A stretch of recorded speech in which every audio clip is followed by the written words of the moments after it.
Totally Joe by James Howe. Read for you by DeMonte Dandridge. What can I say? I'm a total original.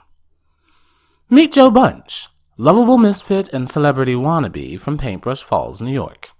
Like his longtime best friends, Addie, Skeezy, and Bobby, Joe's been called names all his life. So when he's given the assignment to write his alpha biography, the story of his life from A to Z, Joe has his doubts. This whole thing could be serious ammunition for bullying if it falls into the wrong hands. But Joe discovers there's more to the assignment, and his life, than meets the eye. Especially when he gets to the letter C, which stands for Colin Riggs, the coolest guy in the 7th grade. Seriously. And Joe's secret boyfriend. By the time Joe gets to the letter Z, he's pretty much bared his soul about everything. And Joe's okay with that, because he likes who he is. He's totally Joe, and that's the best thing for him to be. Here's an exuberant, funny, totally original story of one boy's coming out and coming of age.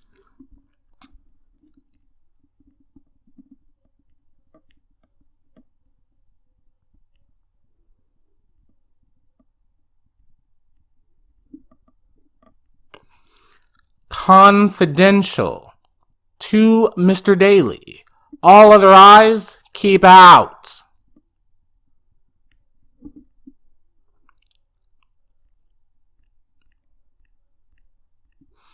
March 10th. Dear Mr. Daly, okay, I admit it. When you first gave us this assignment, I thought it was lame. Write about yourself from A to Z? Boring. No offense. Besides worrying that I wouldn't know what to write for every single letter, hello? Does anybody know an X word other than xylophone?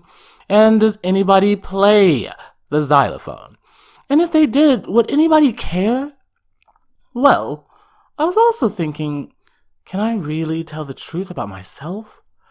I'm not ashamed of my life or anything. I'm only 13. 12 when I started writing this. So I doubt I've gotten to the really embarrassing stuff yet. But let's face it, I'm not exactly your average Joe, and I get called plenty of names because of it. And then there was all the stuff that happened this year. I mean, was I really going to write about all that? And when you said we had to end every chapter with a life lesson to share with others, I thought, oh my God, that is so Oprah. But I got the point. You wanted us to think. You wanted this to be about something. But if it's about the real stuff, you know, the truth and all, well, I have to ask, Mr. Daly, did you think this one through?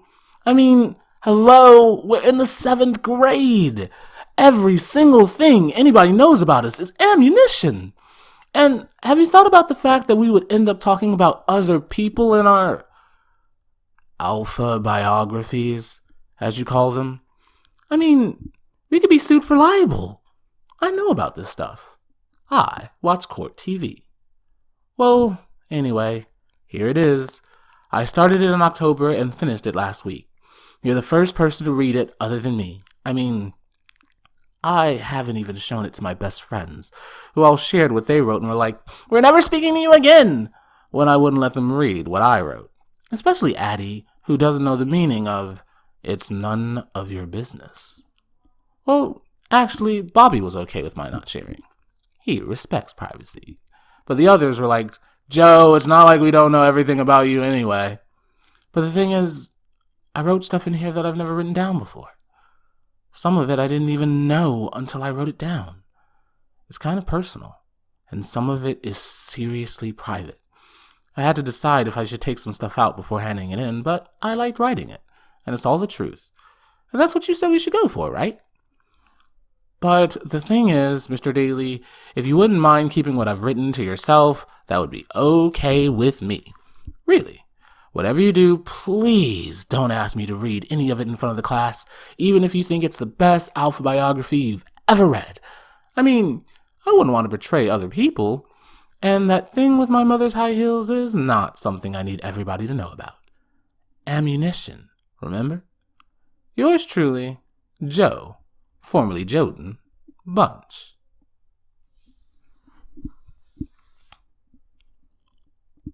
October. A is for Addie. It might seem funny to start an autobiography by writing about somebody else, but there's a simple reason.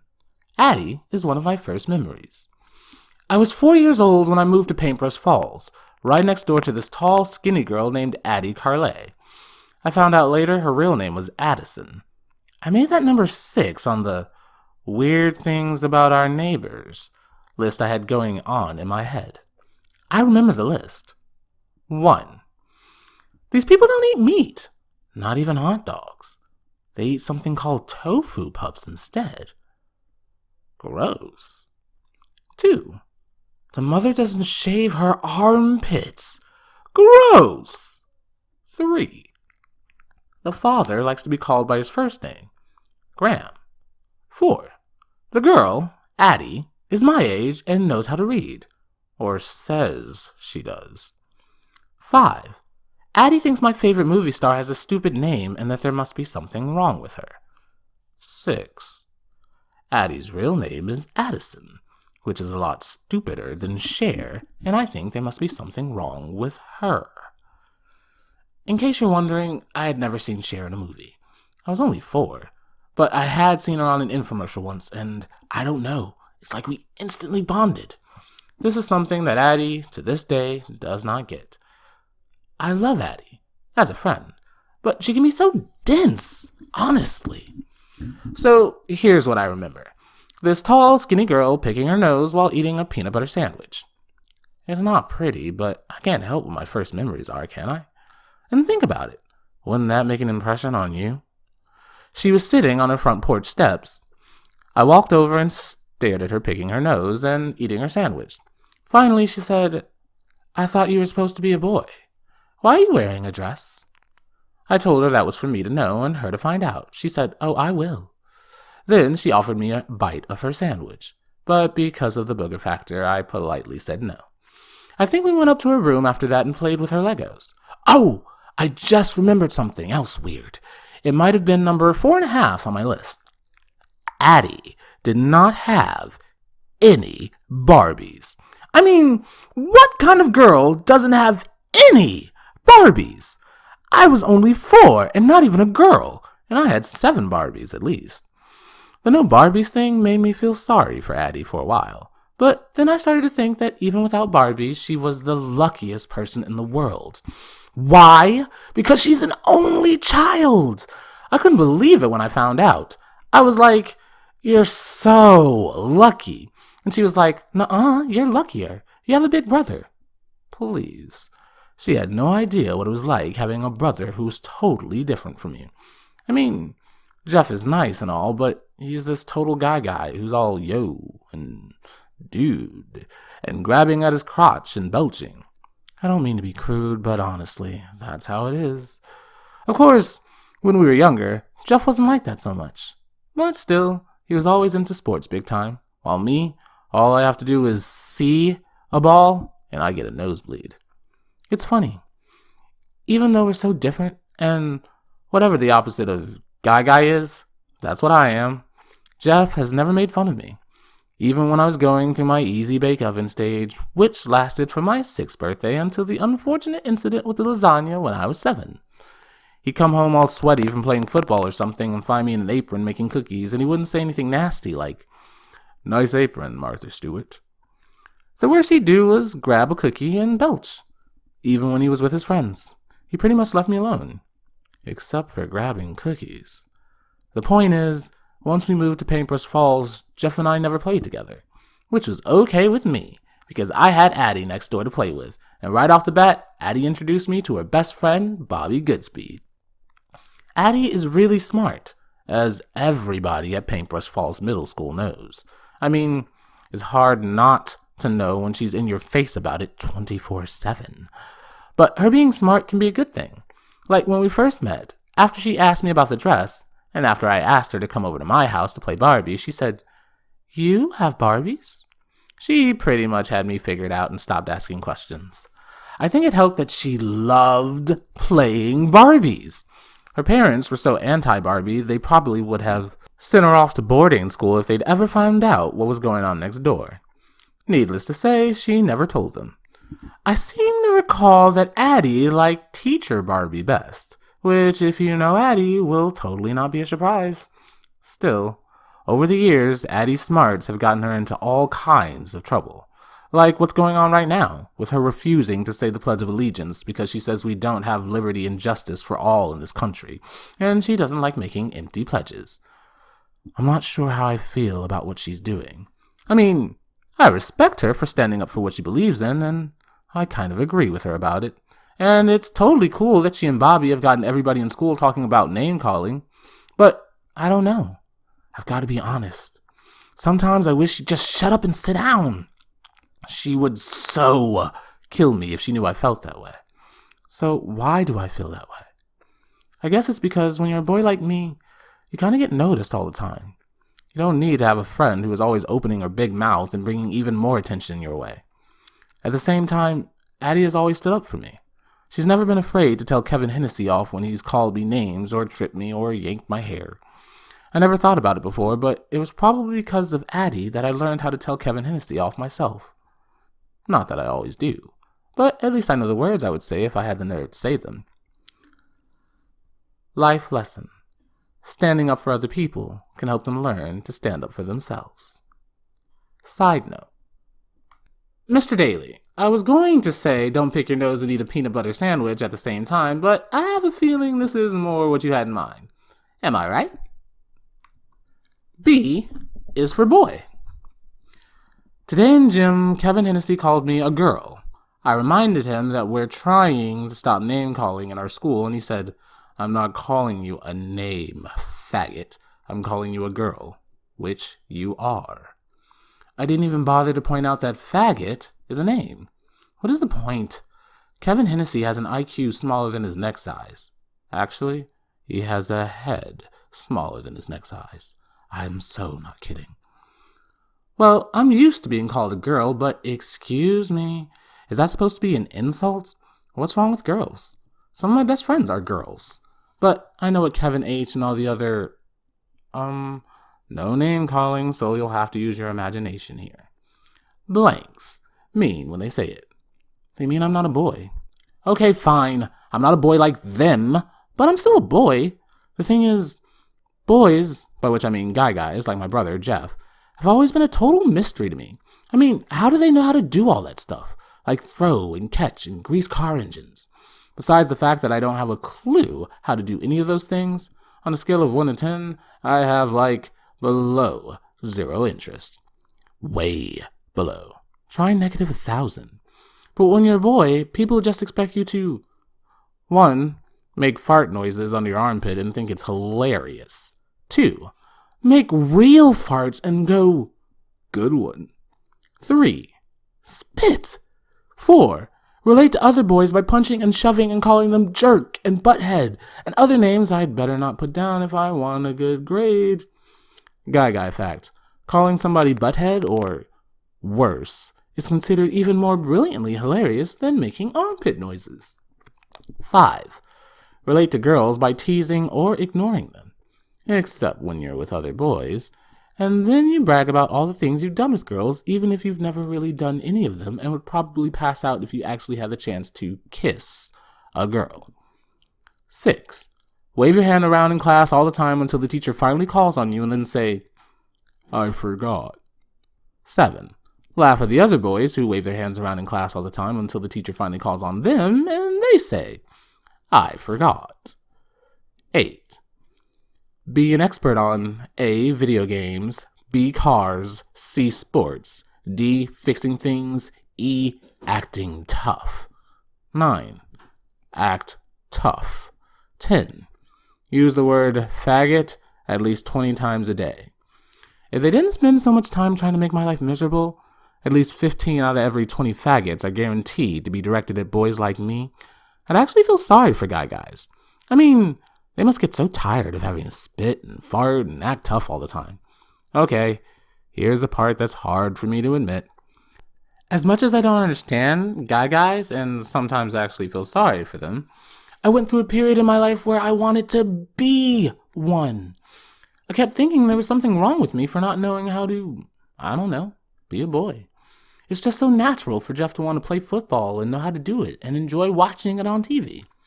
Sometimes Jeff and his friends are talking about some game and it's like they're speaking a foreign language. Est vrai. Culture note. That means it's true in French. The worst is on Thanksgiving, when we have all these relatives over and the guys are down in the basement watching the Super Bowl or whatever it is that's on TV on Thanksgiving. And what a football game has to do with pilgrims and Native Americans is beyond me. Unless maybe at the first Thanksgiving the turkey got overcooked and the pilgrims tossed it to the Native Americans and that's how football was invented. Just a guess. And I'm in the kitchen with my mom and Aunt Pam and all the other female members of the family. And I keep thinking, I should be down in the basement watching the game. But I don't want to because I would shrivel up and die from boredom. And anyway, I don't speak the language. I do, however, speak kitchen fluently. Luckily, I have two best friends, Bobby Goodspeed and Skeezy Tookus, who are guys but not guys. I also have Colin, CC. Bobby and Skeezy have been my friends for years. Still, even with them as best friends, along with Addie, it hasn't been easy.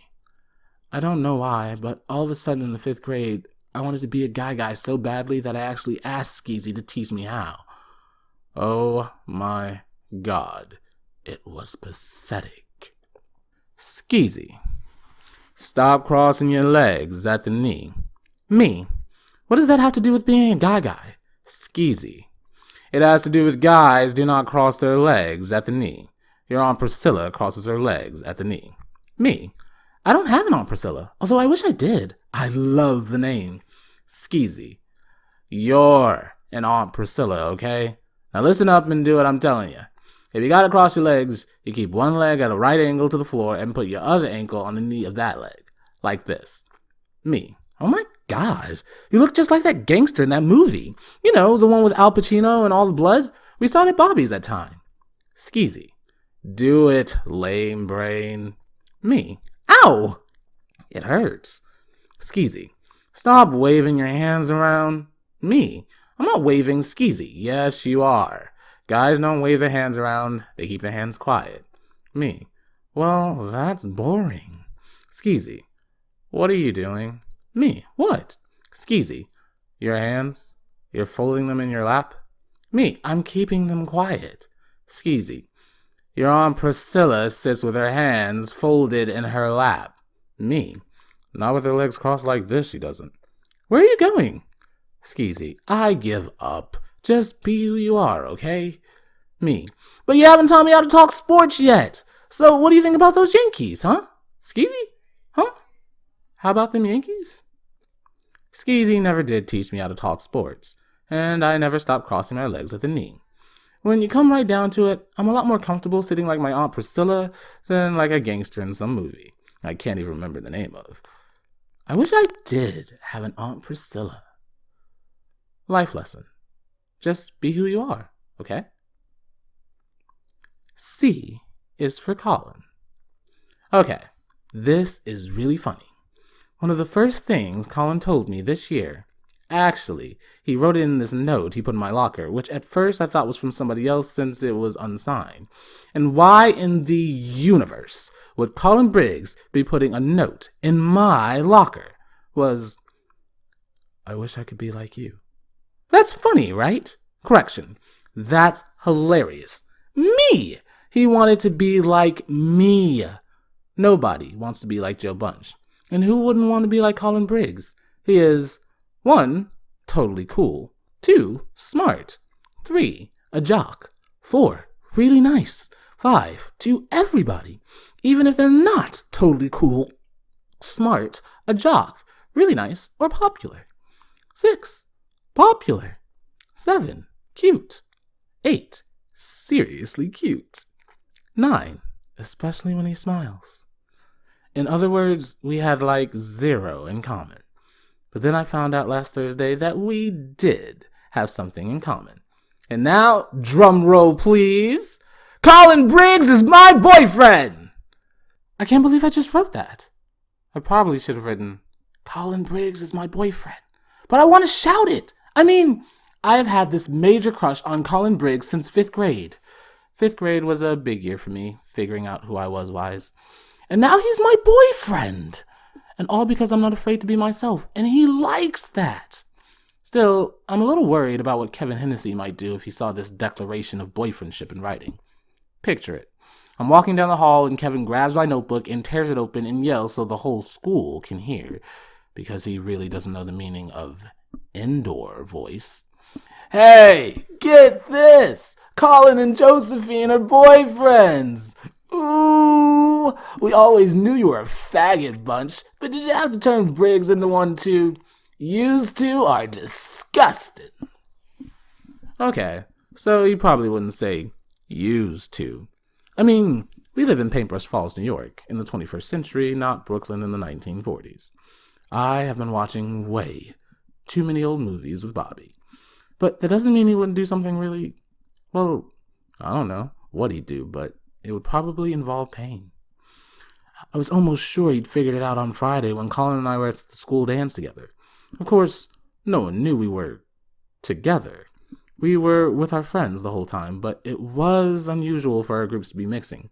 I mean, Colin and I had never spent any time in school hanging out together before then, unless you want to count our being seated near each other because of our last names. Briggs and Bunch.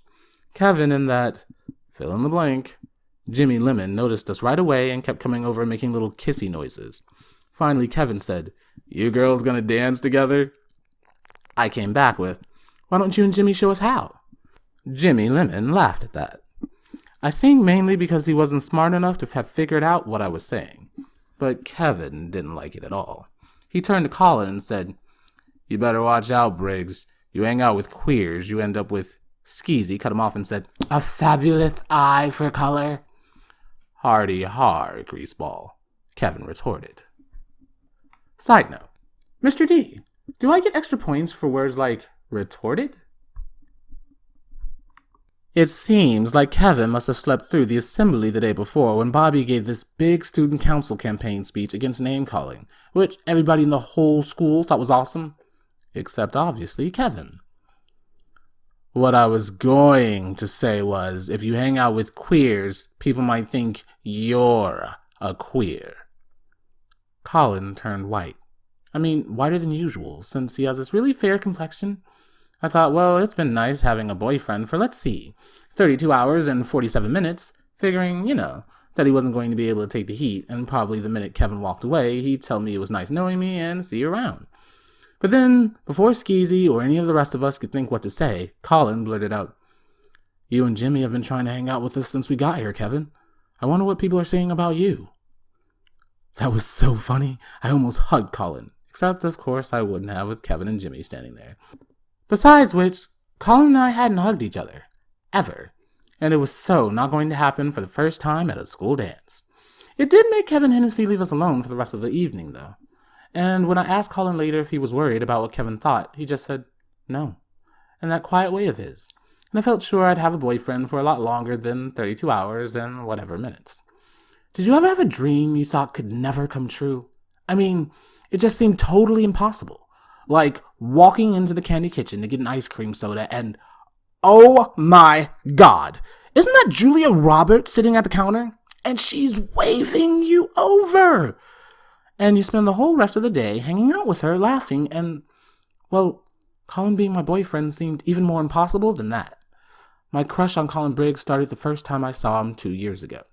He had just moved here from someplace, Ohio. Mrs. Curbridge introduced him to our class and then asked me to move back a desk and asked Colin to take my old seat. I couldn't believe it. He was sitting right in front of me. I spent the entire rest of the day looking at the back of his head and thinking, well, to be honest, I was thinking that the back of his head was shaped like a melon, which is probably what everybody's head is shaped like, but we had just had melon for dessert the night before, and I had made such a production of telling my mother that I hated melon that, well, now it was deeply disturbing to find myself falling in love with someone whose head kept reminding me of a fruit I had taken a stand on never eating, even if it was the last edible substance on the face of the planet, like just 15 hours earlier. Of course, melons don't have feathery blonde hair, and Colin's head did, so that helped. When I wasn't thinking about how much I hated melons or how much I liked Colin's hair, I was trying to figure out what I would say to him after the bell rang. I thought maybe I'd say something about cleaning out my old desk, which was now his desk, but that was still lame. Then I thought I'd ask if he wanted to have lunch with me. And then I remembered where I actually sat in the cafeteria, and I thought maybe it would be insulting to ask him to sit with the least popular kids in the entire school. By the time the bell rang, I hadn't thought of anything better than, "I like your head, even if it is shaped like a melon." Fortunately, I was saved from the death sentence of saying that out loud because Drew Geller came right over to him and said, "Come on, Colin, I'll show you where the cafeteria is. You can eat at our table." I hated how Drew said the word our, like we're the best. But I couldn't really hate Drew because he probably didn't mean it that way. Drew is nice, even if he is popular, and I knew at that moment that Colin was going to be popular too. I decided then and there that I should be grateful to have a one-sided relationship with the back of Colin's head, and not hope for anything more. For the rest of 5th grade and all of 6th, Colin and I said maybe 50 words to each other. I wrote his initials maybe 500 times, and I stared at the back of his head maybe 1,000. I sat behind him all through 5th grade and in 2 classes in 6th. I never, ever, ever imagined that he would like me the way I liked him, and I hated myself for liking him the way I did. "Why can't I like girls?" I asked Bobby once. He was the only one of my friends I could tell about Colin and know that A, he would understand, and B, he would keep it a secret. "Have you ever tried to like girls?" Bobby asked. It was the night before my 11th birthday party. I had just gone through 3 weeks of stomach aches trying to decide whether or not to invite Colin, knowing the whole time there was no way I would. "Sure," I told him. "I imagined myself married to Julia Roberts once, but all we did was talk about her clothes." I don't think my father has ever had a conversation with my mother about her clothes, except to go, "Uh-huh," when she asked him if he likes her new sweater or something. So I figured I wasn't really the marrying kind. Bobby just shook his head. "I'm not a good person to ask about this," he said. "I don't think I'm ever going to get married, or even like anybody. I can't imagine it. I'll live alone. I might have a dog." "Dogs are nice," I said. "Maybe I'll get a dog and name it Colin, because dogs love you back, right?" Bobby is a good friend. He didn't laugh at me when I said that. Instead, he asked me what kind of dog I would get, but all I could think to say was that it would have to have blonde hair and a head shaped like a melon. My party was on Saturday. It was pretty good. My Aunt Pam, who had moved in with us a few weeks before, baked this amazing cake that looked like the Titanic just before it went under. I was in my Titanic phase, but what I remember most was the wish I made when I blew out the candles. I thought, well, this is a waste of a perfectly good wish. But I couldn't help myself. On Monday, a mini miracle happened. Colin turned around while Mrs. Curbridge was writing some vocabulary words on the board and said, "Happy birthday." Monday was my actual birthday. I said, "How did you know?" He said, "Oh, a little bird told me." I never found out who the little bird was because Mrs. Curbridge said whoever was talking had better stop, and Colin turned back around. Up until last week, Colin wishing me a happy birthday was just about the best thing that had ever happened in my whole life. And then last Thursday he told me he liked me, and it turned out my 11th birthday wish hadn't been wasted at all. Life lesson. There's no such thing as a wasted wish. D is for dating. 2 weeks ago, me and my friends Addie, Bobby, and Skeezy were all single. Now, except for Skeezy, who is Mr. Don't Talk to Me About Love, It Makes Me Want to Puke, even though we all know he has a thing for one of the waitresses at the Candy Kitchen, who is old enough to be his older sister, by the way. We're all dating, and I am so excited, and also at the same time confused. Addie is going out with Dushan. Bobby, who thought he would never like anybody, remember, is going out with Kelsey. And I'm going out with Colin. But everybody knows that Addie is going out with Dushan and that Bobby is going out with Kelsey. And Colin and me, well, we're kind of in the closet. What I mean is, Addie and Dushan have already been seen holding hands on the halls, so of course everyone is talking about them. And Bobby and Kelsey are always blushing around each other, which is so Disney Channel. If I hear one more person say how cute they are, well, I'll probably nod and go, uh-huh. Because, sorry, they are cute. It's just that I want people to think that Colin and I are cute too, and I want to hold hands in the halls. 7th grade reality check. You are 2 boys. Hello. No one is going to think you're cute. At best, they'll go ick. At worst, Well, let's not go there, okay? So what is the point of dating if we have to keep it a big fat secret? Are we even dating? Our 3 big conversations so far. Conversation number 1. Where? Out by the flagpole. When? Last Thursday after school. The first part. Blah, blah, how's it going? Blah, blah, blah. The important part. Colin, there's something I want to tell you. I, like you. Me. Really? I like you too. Colin, I have since last year. Me? Really? I've liked you since 5th grade. Colin, really?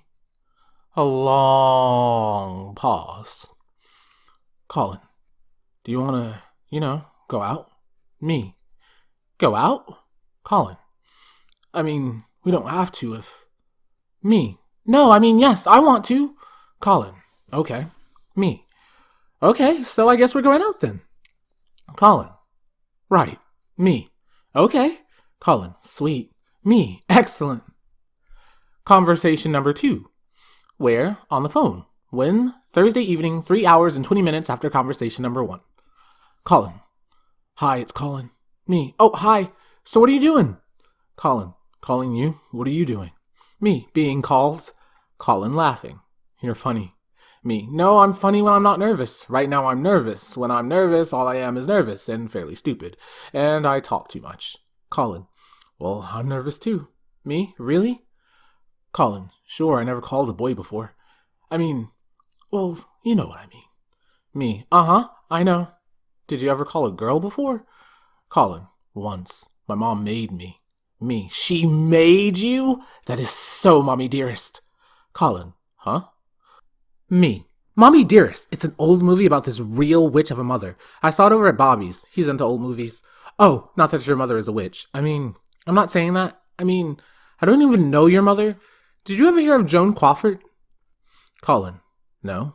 She was a movie star in the olden days. Only this movie isn't with her, it's about her and all the horrible things she did to her daughter in real life. It's totally over the top. Do you like movies? Colin. Sure. Have you seen all the Matrix movies? They're awesome. Me. I saw the first one. Keanu Reeves is so hot. Colin. Me. Well, isn't he? Colin. I guess. I never really thought about it. Me. Oh. So who's your favorite movie star? Colin. I don't have one. Me. Get out! You don't have a favorite movie star? Colin. Is that bad? Me. Yeah, huh? But don't worry about it. Help is on the way. Ta-da! Colin. What about baseball? Are you watching the playoffs? Me. Cursing Skeezy for not teaching me how to talk sports. Well, I haven't really had time. I've been so busy with, Colin. Laughing this seriously cute laugh. It's okay. You're not into sports. I'm cool with that. Me. Honest? Well, I'm cool with you not having a favorite movie star. Colin. Honest? Me. Semi-honest. Colin. Oh. So do you want to see a movie Saturday? Maybe I'll find a favorite star. Me. Okay. We could watch the play thingies too if you want to. Colin. Playoffs. And that's okay. We don't have to. Well, I better go. I still have all that French homework. Me. Moi aussi. Side note. French for me too. But wait, Colin? Colin. Yeah? Me. Skeezy and Bobby and Addie and me, we're going to the dance tomorrow night. And I was wondering if... you probably want to go with Drew and your other friends, but... Colin, why don't we all go together? You and me were... Me. Oh, good! I was afraid maybe you changed your mind. Colin. What? No way. Me. Good. So we'll go together. Well, I'll see you in school tomorrow. Good luck with the election. Colin. You too. And we'll see each other Saturday too, right? Me. Saturday? Colin. The movies, remember? Me. Oh, right. I told you. I get a little stupid sometimes. Conversation number 3. Where? Colin's house. When? Saturday after going to the movies and having dinner with his family. The first part, blah, blah, the movie, blah, blah, your parents are really nice, blah, and your little sister is so cute, and this is a cool room, blah, blah, blah. The important part. Me. So right now I like to be called Joden. That's a combination of my first and middle names, Joseph and Daniel. My parents are so unimaginative. With a last name like Bunch, the least they could do is name me Elaine. That's French for Alan, or Keanu, or something. Lately I've been thinking of calling myself Soleil, or maybe Jade. Soleil might be a tad pretentious, but I like Jade. It keeps the J&D thing going. But I still like Joden too. I don't know what do you think? Colin. I think you should be happy with Joe. Me, really? You have such a cool name. Colin. It's like a character in a novel. But Joe, ugh. A long pause. Me. I'm sorry, I'm talking too much. Colin. It's okay. And anyway, you're not talking too much. I was just thinking. Joten. Me, you can call me Joe. Colin. Joe, I was thinking about Kevin and Jimmy at the dance last night and the way my father was... Me. What? Colin, looking at us during dinner. Do you think he knows? Me. I think he was mostly looking at me. I bet your other friends don't have streaked hair or painted pinky fingernails. Colin, laughing. You're right about that. I don't think I'm ready for my parents to know about us. About me. I thought this was going to be easier. It took me a whole year to work up the nerve to tell you, and now that I have... Me, it's okay. It can be our thing. Nobody else has to know. Colin, that would be okay with you? Me. Semi-okay? Colin. Oh. Me. No, it's okay. Honest. But what if somebody asks? Colin. I don't know. Act like we don't know what they're talking about. Me. Great. Don't ask, don't tell. Colin. It's not anybody's business anyway. The important thing is we can still do stuff together. Hang out, even in school. Just not like... Me. Just not like... boyfriends? Colin. Not like boyfriends out in the open for everybody to see, okay? Me. It's okay. Your dad seems nice, though. He's not going to suddenly hate you if he does find out. Colin. I wouldn't be so sure about that. What about your parents? Me. We've never talked about it, but I think they know, and I'm pretty sure they're okay with letting me be whoever I am. Colin. You are so lucky. Me. That's what my Aunt Pam keeps telling me. Colin. She's right. When my dad picked me up from Colin's house Saturday, I was quiet the whole way home. Quiet is not exactly my thing, so my dad started asking all these questions. Was I okay? Did something happen at Colin's? Did I need to talk about anything?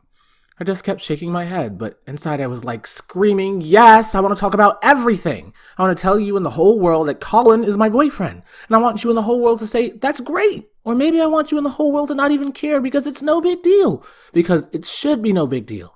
But it is. And that's why Colin is afraid and why we're going out, but nobody knows. Finally, my dad said, whenever you want to talk, I'm here.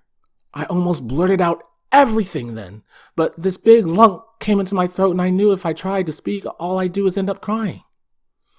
Life lesson. Don't ask, don't tell sucks. E is for E.T. Okay, confession. My favorite movie is not The Wizard of Oz, which I read somewhere is supposed to be like the gay movie or something. I have no idea why. Or anything with Keanu Reeves or Leonardo DiCaprio. Even if they do have fabulous names and are majorly cute. My favorite movie is E.T., the extraterrestrial.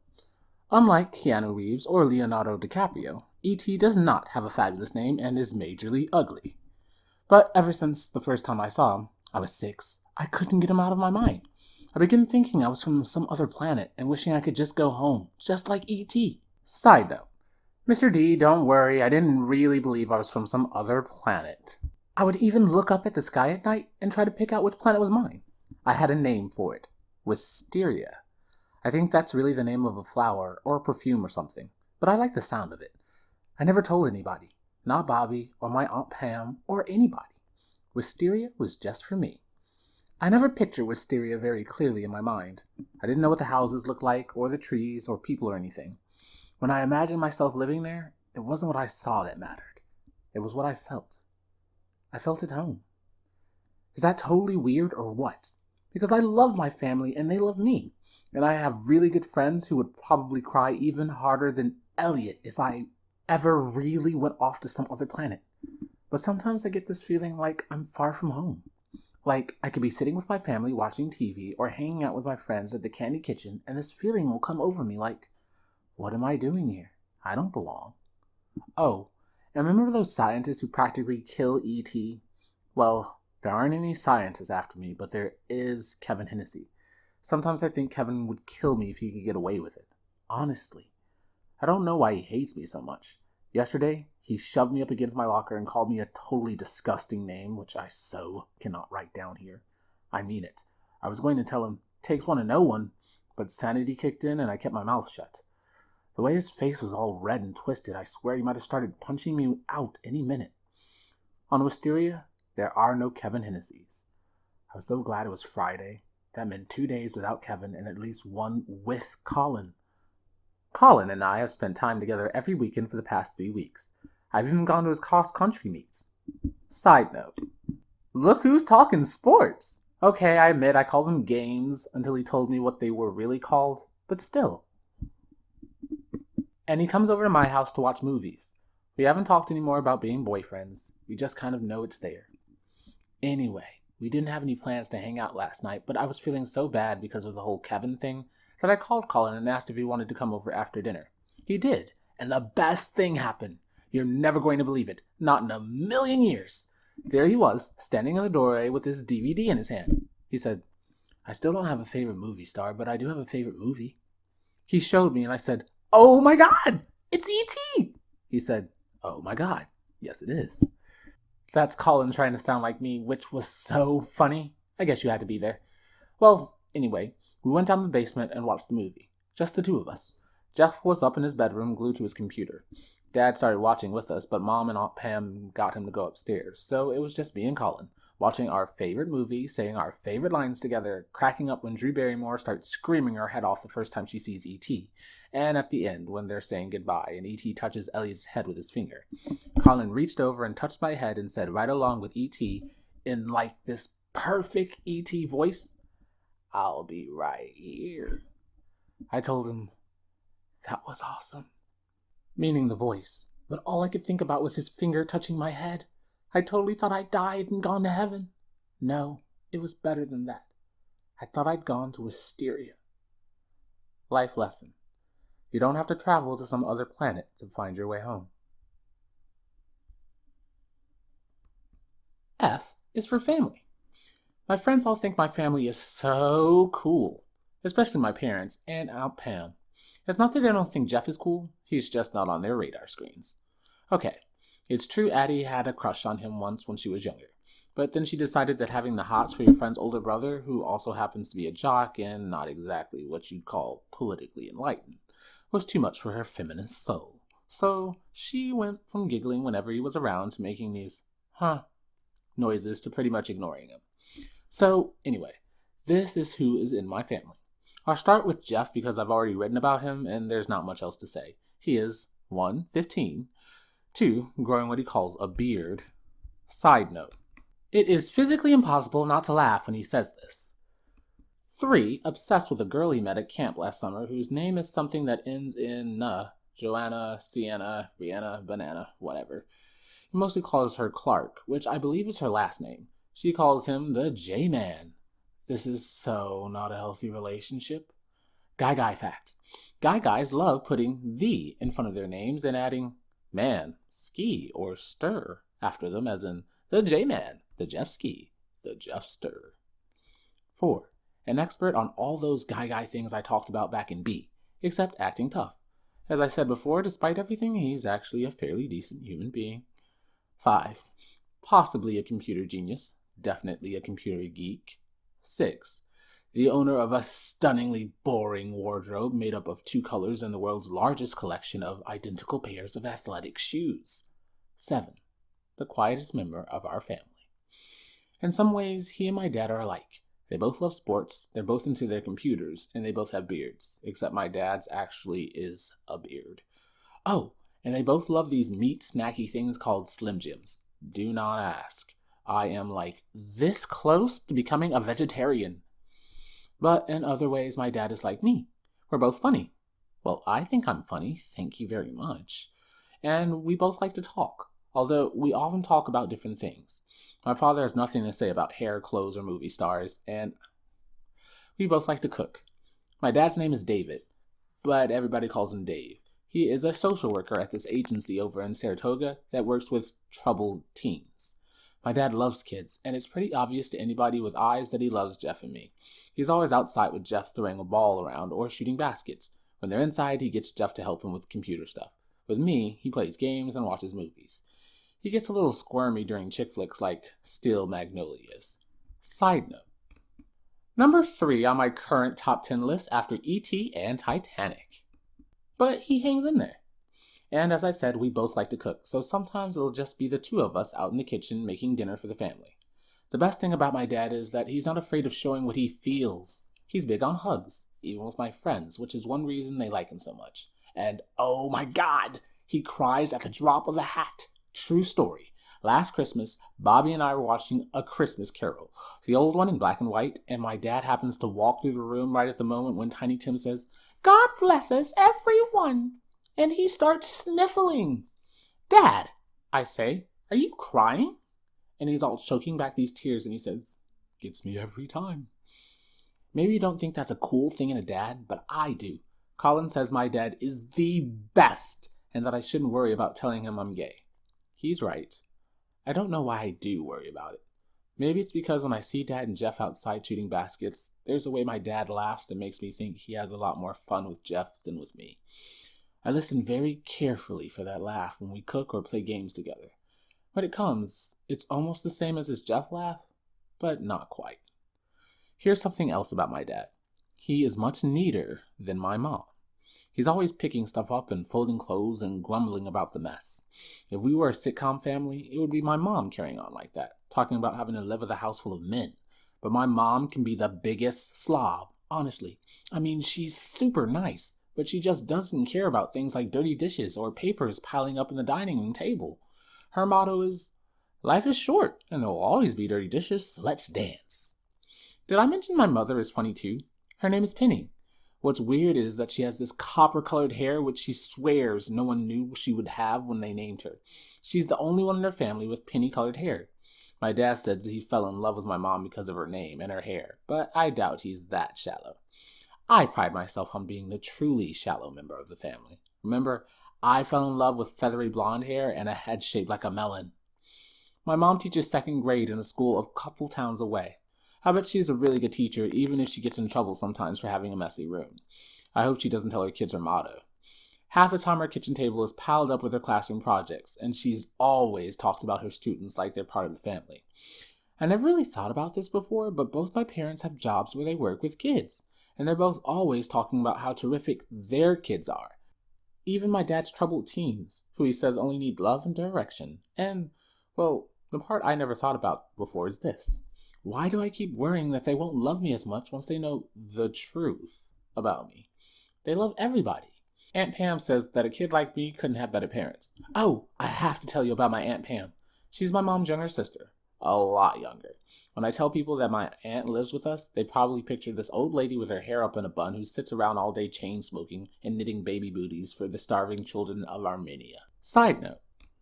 Mr. D, I don't really know if there are starving children in Armenia or how baby booties would help them. I don't even know if Armenia is a real place. Since this is a paper for English and not social studies, I won't lose points for making stuff up like this, will I? I am being creative. Don't you think creativity should count for extra points? Aunt Pam is not like that at all. She is 28 years old, and I think it is fair to say that if a vote were taken tomorrow, she would win the title of most beautiful woman in all of Paintbrush Falls and maybe even all of upstate New York. If Julia Roberts were her sister, Julia would be whining all the time, "Why can't I look like Pam? It's not fair." I am so not kidding. Aunt Pam is an artist. When she moved in with us a couple of years ago, my dad helped her turn the upstairs room over our garage into a studio. She makes these really big paintings, and she says are abstract and all about feelings. I don't know about that. I know I like them, but maybe that's because I totally love Aunt Pam. It's hard not to love somebody who is always on your side. When I was going through such a tough time in 5th grade, it was Aunt Pam who helped me know I'd be okay. I told her everything, even more than I told Bobby. And you know what she would do? She'd sit there and nod her head and say, "That's cool." Like nothing I told her was a big deal. Then, when I would finish, she would say, "You're good just the way you are, Joe. Life isn't always going to be easy. It isn't for anybody, but you've got this stuff and you're going to be so fine you'll shine." We'd laugh when she'd say that. It was so corny, that "so fine you'll shine" thing. But it really helped. It still does. I guess I could believe anything Aunt Pam told me because I knew she'd been through tough times herself. She moved in with us after living in New York City for a few years. It wasn't that she wanted to move to a small town. She just needed somebody to take care of her for a while and help her get back on her feet. Love and direction, as my dad says. She had a boyfriend in New York who wasn't good for her. I think there might have been drugs involved, and I hate to say it because it makes me so mad, but I'm pretty sure her boyfriend hit her sometimes, and that's the main reason she had to get away. When she came to live with us, she looked a lot older than 26, but the longer she stayed, the younger she got. Bobby has this major crush on Aunt Pam, or did until Kelsey came along and he got a girlfriend of his own, and one his own age. Hello. When he found out that Aunt Pam was going to move back to New York, which she's going to do after Christmas, he could hardly talk about it. I'm kind of glad he feels that way, because to be honest, I can hardly talk about it myself. I'm going to miss her so much. She says we'll IM and talk on the phone, but it won't be the same. She's my aunt, but in some ways she's my very best friend. She's the keeper of my secrets. She makes me feel so fine, I shine. She says I'll shine just as bright without her. We'll see. I just reread everything I wrote about my family. I pretended I didn't know me or Jeff or my mom or dad or Aunt Pam, and I thought, wow, this is a pretty nice family. Then I got thinking about Colin's family, and how I'll bet he could write really nice things about them, too. But there's something, I don't know, different about them. I've been over to his house a few times now, and his mom and dad are very polite and try very hard to make me feel welcome. And his little sister, whose name is Claire, is really cute, although weirdly well behaved for a 6-year-old. But I never feel entirely comfortable there. Everything matches. It's all so perfect, from the American flag flying out front to the cabinet in the family room full of trophies and awards, a lot of them Colin's. The magazines on the coffee table in the living room are fanned out like they belong in a doctor's office, and there isn't one picture on the walls that's even like a millimeter crooked. Then there's Colin's room. It's nice and all, but it's not exactly what you'd expect a 7th grade boy's room to look like. Neither is mine, of course, but it definitely looks like me. Colin's room looks like it belongs in one of the magazines on the coffee table downstairs. I asked him once if he'd picked out the furniture and pictures on the walls, and he just laughed and said, as if. He told me his mom uses this decorator named Paul, who comes up from Albany, and he makes all the decisions in their house. He said his mom thinks Paul is brilliant, but his dad doesn't want to be there when Paul is around because people like that make him uptight. When I asked Colin what his father meant by people like that, Colin said, you know, and changed the subject. My other friends' families are nothing like Colin's. They're more like mine, but funkier. Addie's family is the funkiest of the funky, even after her mom started shaving her armpits a few years ago. Thank you, Lord. They all wear these really ugly sandals that should be totally banned. Birkin-somethings. And the way they eat tofu 24/7, you'd think it actually tasted good. When in fact, it has no taste at all. And they're always carrying on about the latest political outrage and the starving children of Armenia, and animal rights, and women's rights, and Native American rights. And, well, their car has so many bumper stickers, I swear it's a miracle they haven't caused like a zillion accidents. I mean, how are you supposed to read those things when you're zooming down the highway at 100 miles an hour? Side note, Mr. D, once again, I am being creative. Believe me, when I am old enough to drive, I will wear my seatbelt and obey the speed limit. I do understand, however, that in Italy, driving at 100 miles per hour is normal. That's Italian for normal. As for Skeezy, he lives with his mom and 2 younger sisters in this little ranch house, painted a truly unfortunate mushroom soup color over on Wellington. His dad left town a couple of years ago, and Skeezy hasn't seen him since then. His mom works pretty hard, so Skeezy ends up having to take care of his 2 younger sisters a lot. I know he loves them and all, but I get the feeling he's not too happy having to act like a dad to them sometimes. His house is even messier than mine, and everybody seems tired.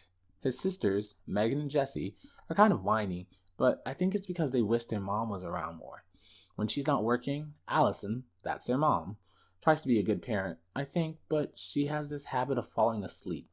When that happens, Skeezy gets so angry at his dad for doing this to their family that he just grabs his sisters and takes them to the movies, where they all pig out on popcorn and try to forget. Bobby's family has a hard time of it too. His family is only him and his dad, Mike, because his mom died when he was 7. That's still kind of a hard thing for me to talk about because I loved his mom. She was a big hugger, like my dad, and I remember when she got sick, and it made me sad. But even more than that, it scared me to think your mom could die. Bobby and his dad are really close, and Mike is nice to everybody and always orders out pizza for us when we hang out there, even though I know for a fact that they watch every dime they spend. Bobby even has to work part-time to help out. The thing is, in all our families, mine and Addie's and Skeezy's and Bobby's, we have a lot of room to be whoever we are. Aunt Pam said that to me once. Even if I haven't exactly told my parents everything about who I am, I guess I know deep down that it will be okay when I do, because they've never been uptight about, the dolls and my dressing up and, until the lasagna incident, the easy bake oven phase. Except for not wanting her to play with Barbies, Addie's parents have pretty much encouraged Addie to be her own true self. And Skeezy and Bobby, well, I think their parents are so busy worrying about putting food on the table that they can't be bothered with much more than making sure their kids don't get into trouble. It's only Colin who doesn't have the room to be himself.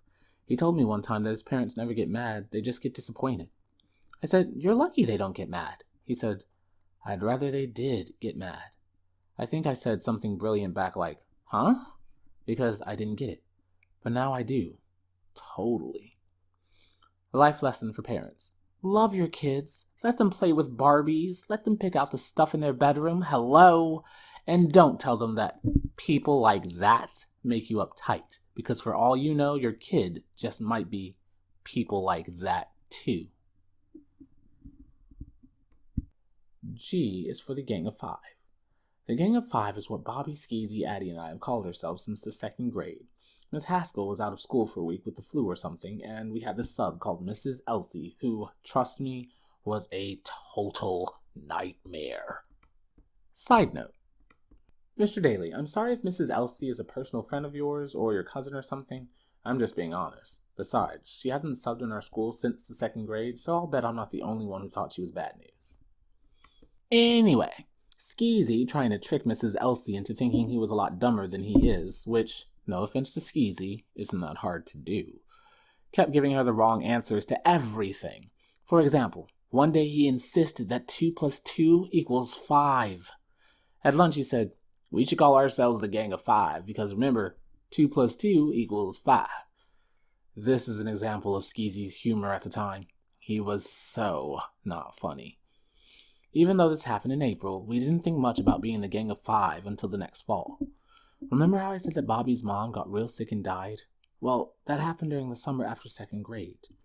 When we started school again in the fall, Bobby was quieter than ever. And if you know Bobby, you know he can be really quiet, unlike moi.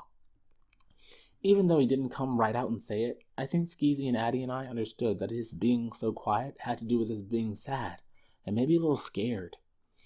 And then this really creepy thing happened. We were out on the playground at recess, and this mean kid, I don't remember his name because he hadn't just moved here, and he moved away a month later, so I'll just call him MK, for mean kid, came over and said to Bobby, "What's your name?" Bobby said, "Bobby." MK said, "That's not your name." Bobby, "It is too." MK, "It is not. I heard it's little orphan Bobby." Bobby, "What is that supposed to mean?" MK, "It means your mommy died, so you're an orphan." Then he started singing this little orphan Bobby song he made up. Bobby's eyes got all like watery. Skeezy told MK he was a jerk. I told him he was a double jerk. And when he wouldn't shut up, Addie slugged him. MK said he was going to tell the principal, but Addie said if he did, she would tell the principal what he'd said to Bobby. And Mrs. Winshini would punish him by making him clean every single toilet in the whole school for the rest of his life with his bare hands. I never thought about it before, but maybe that's why he moved away.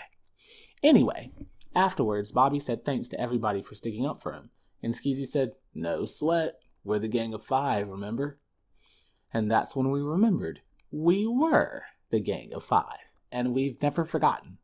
It's more than just being friends, this Gang of 5 thing. We need each other. We're the kids the other kids make fun of. Although, maybe that's changing now that 3 out of 4 of us are going out with kids who are more or less popular. The problem is that the kids who have laughed at us or called us names have never bothered to get to know us. All they see is this fat and quiet kid, Bobby, and this tall, skinny, and not quiet girl, Earth to Addie. It's okay to shut up once in a while. And, well, I'm not sure what they see when they look at Skeezy. He's got this whole 1950s Elvis Presley kind of thing going. And as more than one teacher has been known to remark, he marches to his own drummer. I guess you could say that's true of me too, but with me it's more like he dances to his own soundtrack. Anyway, we have each other, and we don't really care about what other people say about us. We know that the Gang of Five totally rocks. And now, after running for student council a few weeks ago and losing, but oh well, and actually having the nerve to get up in front of the entire school at the campaign assembly, maybe we're not the only ones who think so. Side note. Mr. D, I know you know all of this, but you told us to assume that the reader knows nothing. So here's the background on the election. Addie came up with the not very brilliant idea of creating a third political party to run for student council. She called it the Freedom Party.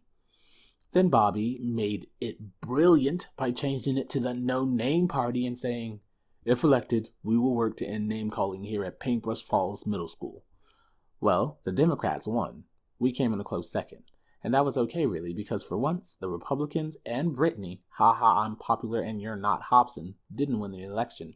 And the second reason it was okay was that Colin won as vice president. But the point is, Bobby gave this great speech that was right out of a movie, with people cheering and everything. And Mr. Keeley was so impressed with Bobby's idea of having a no-name day that he promised he would help us make it happen. Starting at the beginning of the 6th grade, we, the Gang of Five, have met every week for something called the Forum. Addie came up with the name. I still don't get it.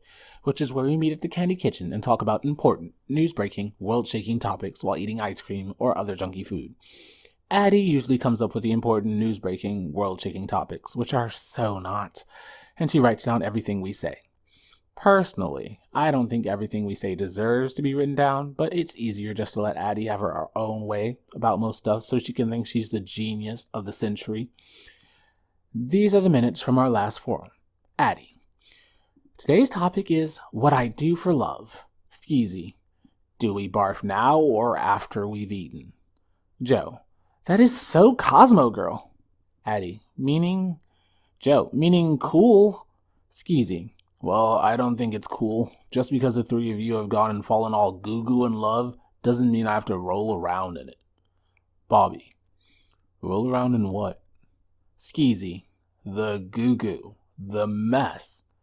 What are you looking at? Joe. The goo-goo? You are so strange. Skeezy. Thank you. Thank you very much. Side note. Skeezy trying to sound like Elvis Presley. But can we please talk about something else? Addie. Like what?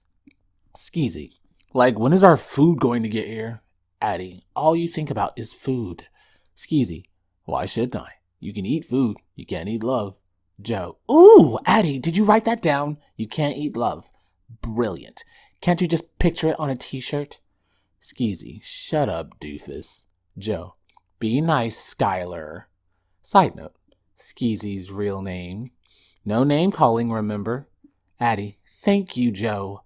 What I wanted to say was this. Yesterday, Dushan said this kind of mean thing about somebody. Joe. Who? Addie. It doesn't matter. Anyway, I'm embarrassed to admit this, but, well, when he said it, I just kind of let it go. Bobby. What do you mean? Addie. I didn't say anything. Skeezy. Wait. Addie Carlet, whose first words were, in my opinion, didn't say anything? Addie. That's right. And then I thought, oh no, I'm letting him get away with this because, you know. Skeezy. Because you love him. Addie. Shut up. But yes. Bobby. Maybe you didn't want to make him feel bad by pointing out that he was being stupid. Addie. He wasn't just being stupid, he was being mean. Joe. What did he say? Addie. It doesn't matter. Joe. Was it about me? Addie. No, Joe. It was not about you or any of us. It was about someone in his family. If you must know. And I don't want to repeat what he said. The point is, if you love somebody, and Skeezy, if you start singing some dumb Elvis song. Side note.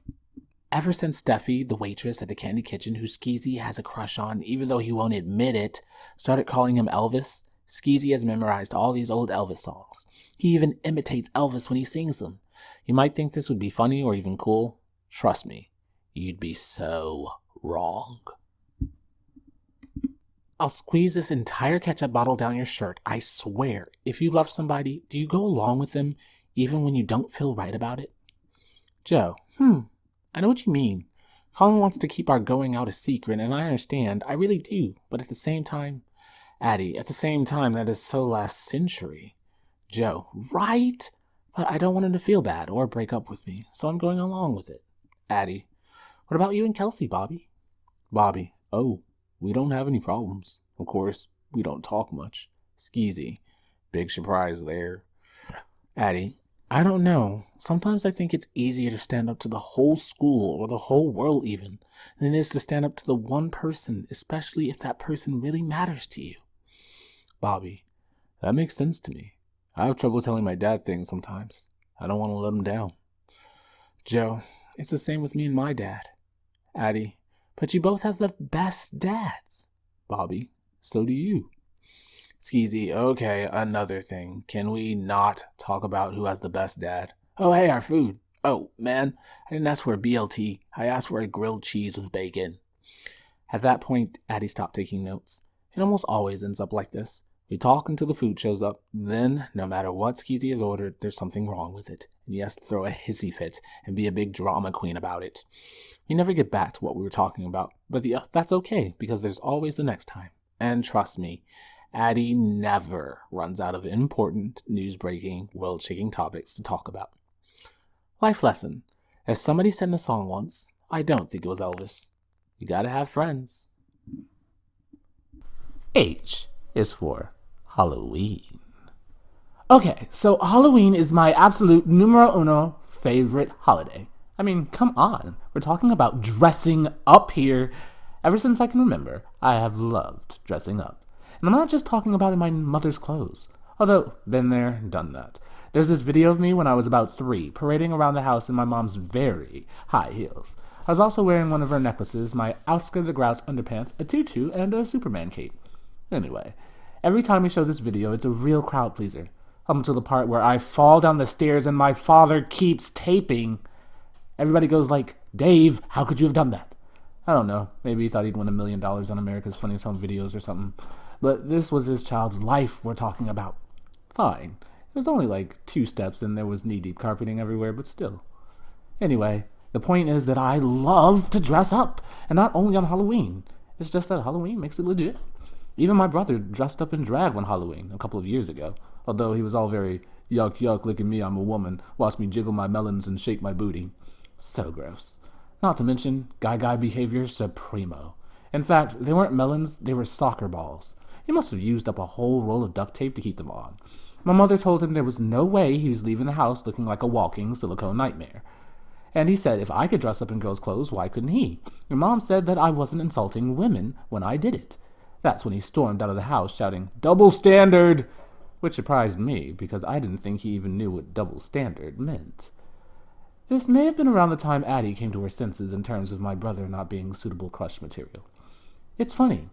Even though I've done lots of dressing up in girls' clothes around the house, I have never worn drag on Halloween. Okay, almost never. I was Dorothy in kindergarten, but being Dorothy from The Wizard of Oz is kind of like being Mary in the Christmas pageant. Sacred-like, you know?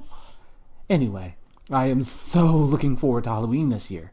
A whole group of us is going trick-or-treating. We figure it's our farewell tour, since we're kind of outgrowing it. And then we're going back to Addie's house for a party. I hope we get lots of candy, because I can just imagine what the refreshments will be like. This is the family that every Thanksgiving has tofurkey. Side note, tofu shaped like a turkey. I am so not kidding. Colin and I have been talking about our costumes for the last 2 weeks. We want to do something where we kind of go together, like Salt and Pepper or Rose and Jack. Titanic, hello. We actually considered the last one, thinking we could go as the part where they're floating around in the icy water. We were going to, cover ourselves in blue makeup and make little icicles to hang off our noses. But then we figured if my mother wouldn't let Jeff out of the house with his Pamela Anderson boobs, she was not about to let us go anywhere dressed as half-dead disaster victims. Besides which, we had already come to the conclusion, all on our own, that the idea would be breaking new ground in bad taste. Although maybe Aunt Pam already did that with the Titanic cake. Oh, and dressing up as lovers, and one of us being a woman and going out in public? No. It was Pam who came up with the brilliant idea of Bert and Ernie. Okay, I have to admit this right here, right now. I totally love Bert and Ernie. Personally, I think it's not only un-American not to love Bert and Ernie, but so uncool. Problem was, both Colin and I wanted to be Bert, but since Colin is taller, he won. I don't mind. I do Ernie's laugh better anyway. And needless to say, I have in my possession a rubber ducky! More than one. Okay, 5. So Pam is making our costumes and doing our hair and makeup and everything. No plastic mask for us. Right, Bert? Right, Ernie? Side note, you'll have to imagine their voices, but believe me, when Colin and I do them, we sound so real, it's like, hello, send our mail to Sesame Street. I'm going to write more later. Bye for now, and happy Halloween. It is now later. How do I put this? Let's try. This was the worst Halloween of my life. And on top of that, I may have lost my one true love, i.e. Bert, forever. I am so not being dramatic. Okay, where do I start? Our costumes were fabulous, except for our heads, which remain melon instead of football shaped. We looked just like Bert and Ernie. Besides being a painter, Pam works in the cosmetics department at Awkworth and Ames department store, so she was able to put together this perfect yellow and orange makeup. Yellow for Bert / Colin, orange for Ernie / me. She put it on our faces and over these bald caps she found somewhere and added long strands of black crepe hair, the kind you make fake beards out of, to the tops of our heads. And she made a unibrow out of the same stuff for Colin that looked just like the one Bert has.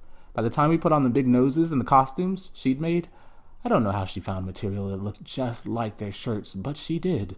She's awesome. She could be a Hollywood designer. I mean it. We could have been celebrity doubles. Everybody was like, oh my god, you guys are amazing! And nobody had to guess who or what we were, unlike Addie, who was a stalk of broccoli. But most people thought she was either an alien or the Jolly Green Giant. Anyway, trick-or-treating. Let's see. It was Colin and me, Bobby and Kelsey, Kelsey's friends, Amy and Evie, Skeezy and his sisters, Megan and Jessie, Addie, Drew and Sarah. Sarah broke up with Justin last week and is now Drew's girlfriend. We think. Nobody's really sure about that. And Colin's sister, Claire. Dushan didn't come with us because he said trick-or-treating was for little kids, and he'd meet us at Addie's for the party later. If he had come with us in the first place, he might still have said what he did, but it wouldn't have been nearly as bad. Anyway, up until the bad part, we were having a really good time. Colin and I kept going, hey Bert, and what is it, Ernie? And cracking everybody up with our voices. And it was decided that we had to be the ones to say trick or treat at every house because the sound of it made people laugh even before they opened their doors. And then when they did open their doors, well, they freaked when they saw us. What can I say? For almost an hour, it was the best Halloween ever. Colin and I walked together the whole time being Bert and Ernie, and sometimes holding Claire's hand between us and swinging her up in the air. She was dressed as the flying carpet from Aladdin, a hand-me-down, store-bought costume, but on her totally cute. So, of course, she had to fly. It was so much fun being the three of us. It was like, I don't know, Colin and I were connected through Claire or something. Almost like we were holding each other's hands instead of hers. Anyway, we came to the street corner and everybody started to run across. Colin went to grab Claire's hand, but she had already gone ahead with Bobby and Kelsey, so he grabbed mine instead. By mistake. I guess I should have gone, Bert, let go of my hand. But I didn't, and he didn't let go. We ran across the street together like that. You know, holding hands, for all of maybe 5 seconds. Guess who was watching from the other side? Dushan and Kevin and Jimmy. Dushan looks at us and goes, Bert and Ernie? That is so gay. If that had been all, it would have been okay. I mean, not okay, but we could have told him he was being a jerk, and it would have been over. But Kevin had seen us holding hands. I guess because he said, that's because they are gay. Dushan said, huh? Kevin goes, Bert and Ernie, they're gay. I mean, you never see them with girls, do you? They live together, right? Next thing you know, they'll be getting married. Hey, maybe that's what Colin and Josephine are going to do. That is so sick, Jimmy Lemon says, and he and Kevin start making barf noises. At that point, I don't remember who said what. I probably should have told Kevin and Jimmy to shove it, but I heard somebody else saying it for me, and besides, I was too busy watching the look of panic spreading over Colin's face under his yellow makeup. Addie was yelling at Dushan, and Dushan was yelling at Addie, and then telling her he was sorry, and then telling Kevin and Jimmy the two of them had better go. Which they did, but not before Kevin said something about faggots holding hands. I guess the whole thing didn't last more than a minute or two, but it seemed a lot longer. On the way to Addie's house, Claire asked Colin if Bert and Ernie really were gay, and Colin said, "Of course not. Anyway, does it matter?" Claire thought about it and said, "Not really." "So don't worry about it," Colin told her. But from the way he avoided looking at me, I had the feeling he wasn't exactly taking his own advice. At one point, I heard Dushan say to Addie, "They were asking for it, dressing up like Bert and Ernie. I mean, what do you want people to think? Are you blaming the victims?" Addie said, and then she was yelling again. And Dushan was going, I'm not saying that. Until finally he agreed that maybe he was saying that. And for like the 1,000th time, he was sorry. The party was over before it began, and not because of the food, which was actually pretty good. Addie's parents are fantastic cooks, even if all their cookbooks have lame names like The Joy of Soy. It's just that we were all feeling weird, especially since a few of the kids there knew about Colin and me, but most didn't, and now those who didn't were probably wondering. Colin was still avoiding me. I tried getting him to talk by being Ernie, but that just got him annoyed. I could tell by his furrowed unibrow, and finally he said it was getting late and we should take Claire home. Late? It was like 8 o'clock on a Friday night. I went home pretty soon after that myself. Like I said, the party was so over. Before I changed out of my costume, I went online and emailed Colin. Subject: Ernie to Bert, October 31. From Phone Home 217. To Blackbird Boy. Hi Bert, that was fun tonight. Except for when Dumber and Dumber showed up. Did Claire have fun? Sure is cute. So write me, okay? Me and RD, Rubber Ducky, are lonely. What? What did you say, Bert? I can't hear you. I've got a banana in my ear. Ernie. I checked my email 3 times before I finally went to bed. I didn't hear from Colin, but Addie wrote to ask, "Are you okay?"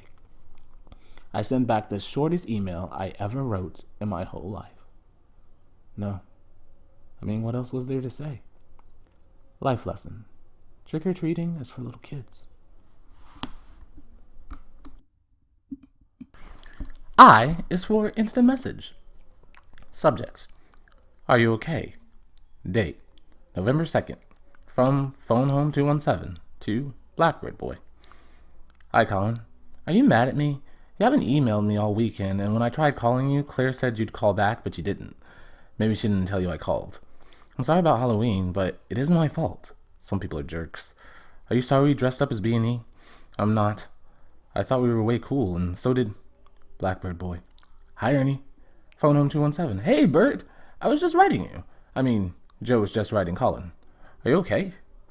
Blackbird Boy. Yeah, sorry I didn't call you back. How was the rest of the party? Phone Home 217. You mean the party that wasn't? Blackbird Boy. Yeah, that one. Drew says it sucked.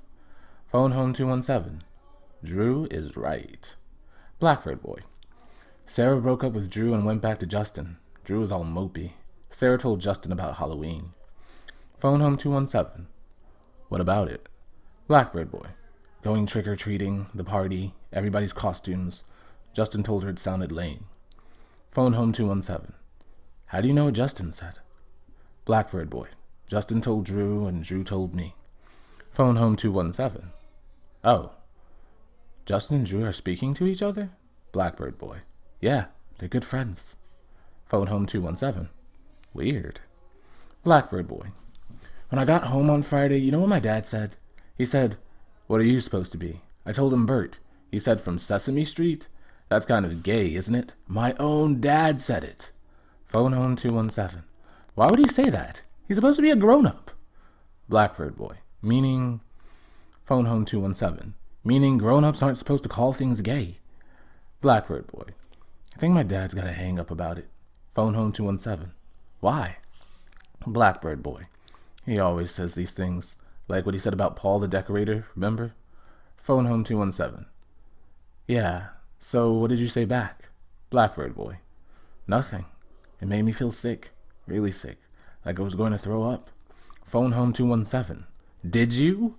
Blackbird boy. No, but I ran upstairs and got out of that costume real fast. Phone home 217. Is that why you're not speaking to me? Blackbird boy. I'm not speaking to you. I just need to think about stuff. Phone home 217. Are you about to break up with me? Because if you are, you should do it in person or at least on the phone. Blackbird boy. I am not breaking up with you. Phone home 217. But you wouldn't talk to me at the party and you didn't call me back. Blackbird boy. Can I tell you something? Will you shut up and not interrupt me and be all worried I'm going to break up with you? Phone home 217. Moi? Shut up? Blackbird boy. I'm waiting. Phone home 217. Okay. Blackbird boy. Okay. So, here's what I think. You've had lots of time to know what it's like being gay. Because you're always different. And maybe it was just obvious to you that's what you were. I just figured it out last year, and at first, I was all like, no, this can't be me.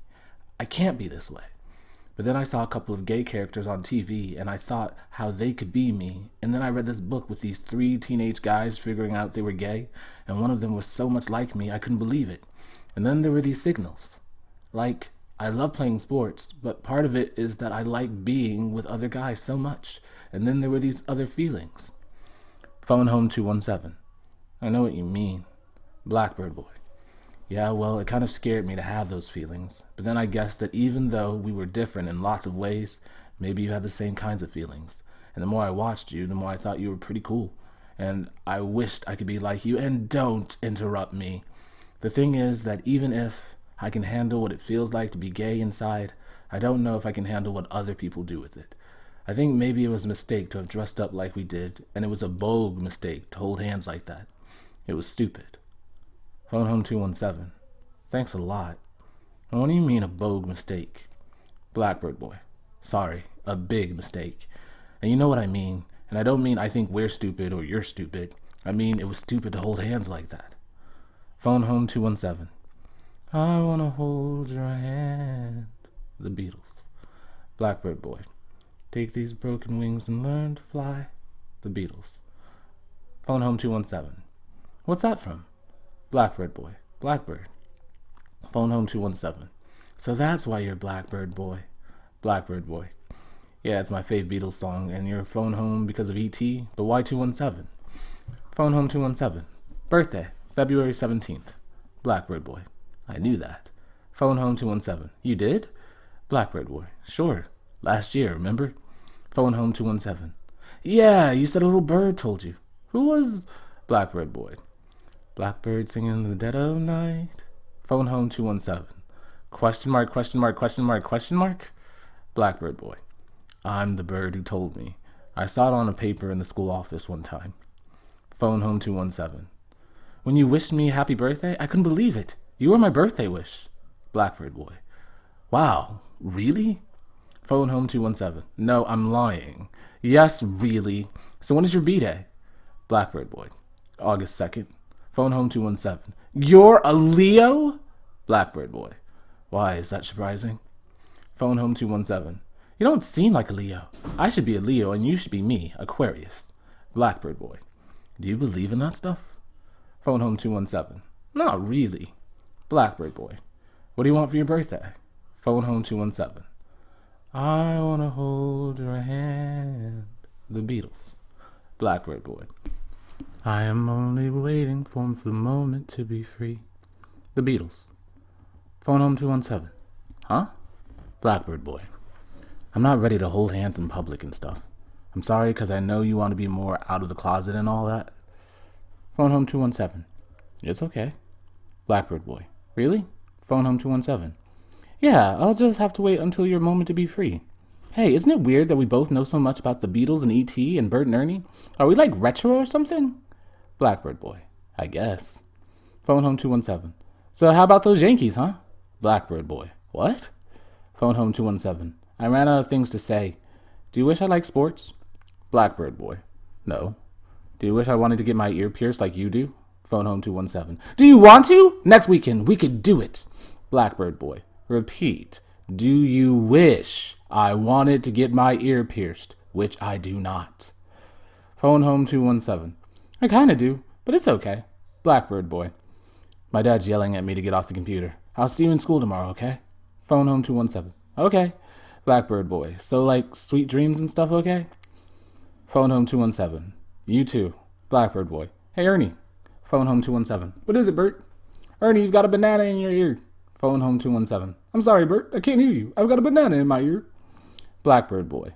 LOL. Phone home 217. LOL TTFN. Blackbird boy. TTFN. Life lesson or question. There's a song, not the Beatles, that says we're born free. So how come we have to wait?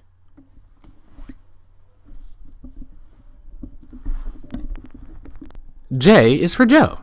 Okay, I'm sure J could be for other things, but this is my alpha biography. So J has to be for Joe. The only problem is, I don't know what to write. I just finished IMing with Colin, and that's all I can think about. Well, maybe not all. I'm thinking about tomorrow, too. Monday. Back to school, wondering if Kevin and Jimmy will say anything about seeing Colin and my holding hands. Oh, my God. What if they do? I may have to call in dead. Side note. Joke. Bad taste. Sorry. So, to get my mind off Colin, heart, and Kevin and Jimmy, sad face, I'm going to go interview my parents about when I was a baby and stuff. Maybe that will help me figure out what to write. J is for Joe, the early years. I, Joseph Daniel Bunch, was born 12 years and almost 9 months ago in a hospital in Albany, New York. My mother says I looked straight into her eyes when we met, so she knew right off I was going to be special. She just didn't know how special, right? My dad says the first time he saw me, I was so skinny he called me string bean. Those were his first words to me. String bean. Nice. My first word was poo. I know what you're thinking, but you are so wrong. It was because I had a Winnie the Pooh doll that I took everywhere with me. I still have him. He's my favorite of all my stuffed animals. And yes, I still have all my stuffed animals, and I don't care who knows it, except maybe Kevin and Jimmy. According to my mom, I showed an early creative flair, meaning that I liked dressing up and playing make-believe from when I was very little. She said she couldn't keep me out of her closet, so she finally gave me some of her old clothes and made a dress-up trunk out of a box this big truck from my grandparents had come in. Hated the truck, loved the box. I called the box my manaba. To this day, nobody knows what I meant by that, and I am sure I have no idea. One thing I remember from the early years is my Uncle Scott's wedding, which happened soon after we moved to Paintbrush Falls. Uncle Scott is my dad's younger brother. He likes to say he makes his money making money. I used to think that meant he was in his basement printing up counterfeit bills. Then I realized he didn't have a basement. My dad says his job has something to do with banking. Whatever. Frankly, Uncle Scott is kind of a snob, but I didn't know that back then. All I knew was that I got to dress up in my best clothes. I actually liked wearing ties, what can I tell you, and go to this grown-up party in Schenectady. The wedding was awesome, especially at the beginning when Aunt Lainey walked down the aisle and at the end when she and Uncle Scott kissed. Uncle Scott is very handsome, and Aunt Lainey is very beautiful, so it was sort of like a fairy tale. Besides, I like kissing. I called it getting smoochy. The party afterwards was even more awesome than the wedding. There was this huge bowl of fizzy punch with different colors of sherbet floating around in it, and a fountain in the middle of it. And the wedding cake, which must have been taller than I was, had like a zillion sugar flowers all over it, with little gold leaves. Looking back, I'll bet the whole thing was way tacky. But at the time, I felt like I was in a movie. That was the beginning of my wedding obsession. I had this doll Aunt Pam gave me. She had me so figured out. A lot more than my poor grandparents, who gave me a fire engine for Christmas the year after the truck. Again, loved the box.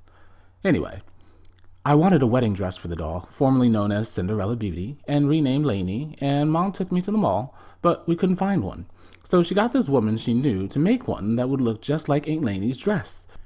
It took more than a month, and when we finally went to pick it up, I practically peed in my pants. I was so excited. But when the woman saw me, she laughed and said, "I've never made a doll's dress for a boy before." I totally wanted to die. This was my first clue that maybe to other people there was something wrong with me. Not that it stopped me from dressing up or playing wedding. My mom says that I played wedding for about a year and that I kept asking everybody if they would marry me, even Jeff. That was the only time anyone can remember Jeff threatening to clobber me on a regular basis. I had my Lainey doll marry my Ken doll. I also had her marry some of my Barbies and G.I. Joes. I hated that the soldier doll had my name. I mean, please. I didn't play with him much. He was another Christmas present from my clueless grandparents. One time when they were visiting, my grandpa asked me if G.I. Joe had been in any wars lately. I said, no, but he and Ken got married last week. Every Christmas since then, my grandparents have sent me a check. J is for Joe, the middle years. I'm in the middle years now. I mean, not really, but I'm counting my future as later years, so this is me now. 1. I am 5 foot 2 inches tall. 2. I weigh 98 pounds. Kind of skinny, but not a string bean. 3. I have thick, wavy, medium brown hair, currently streaked with red. 4. I have dark brown, close-set eyes. On some people, close-set eyes can be attractive. I'll have to wait and see what the rest of my face does. 5. My nose is too big. Not much hope there. Curse you, paternal genes!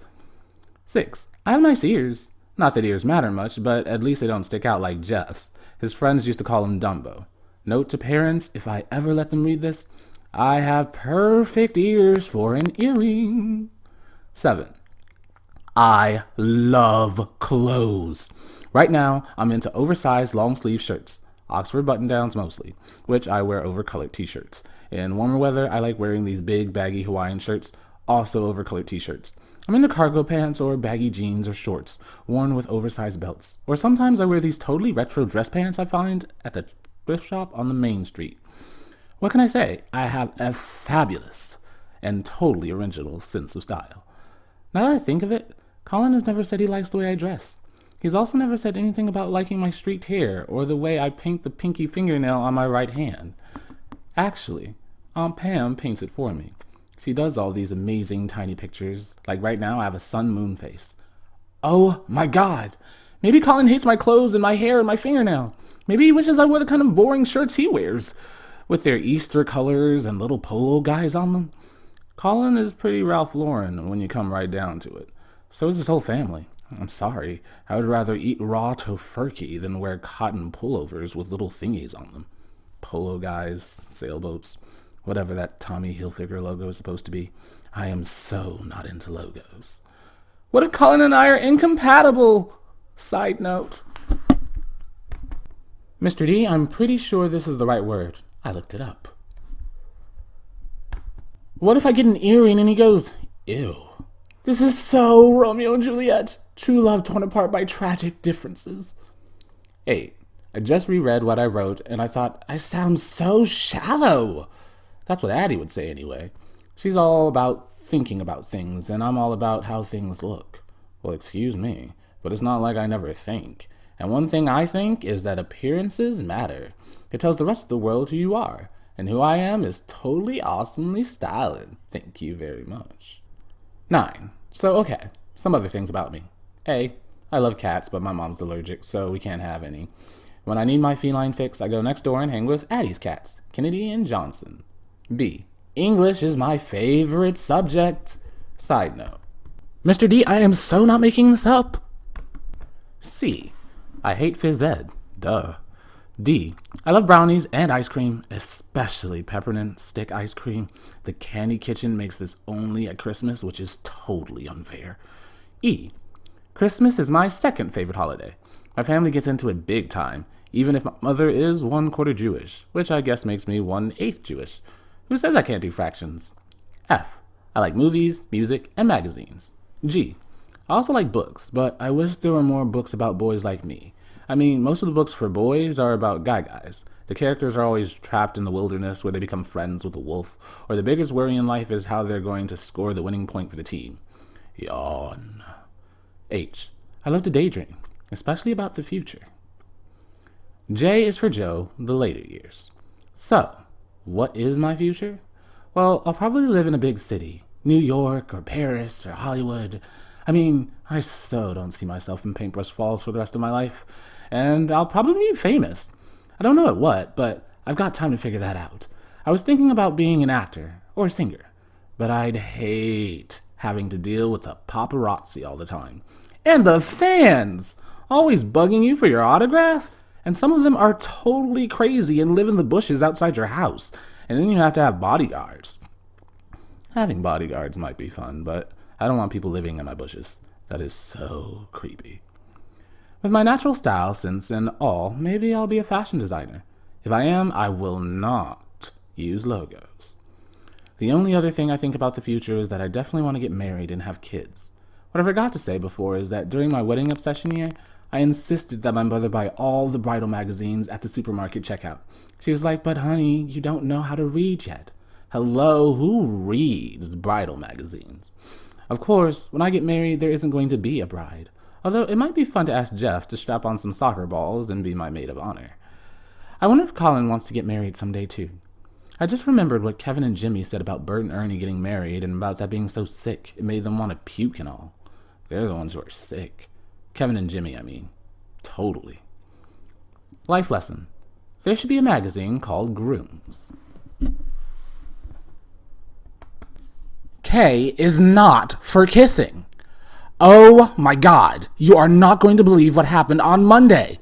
Okay, remember how in J I said I was worried that Kevin and Jimmy were going to tell everybody they saw Colin and me holding hands? Well, guess what? It was a whole lot worse. By the end of third period, it was all over school that Colin and I had been seen kissing. I mean, hello, kissing? Third period happened to be art, which is one of 3 classes Colin and I have together. We were coming from English, which we also have together, when we heard all this giggling, laughing, and "they did not," and "they did so," coming from the art room.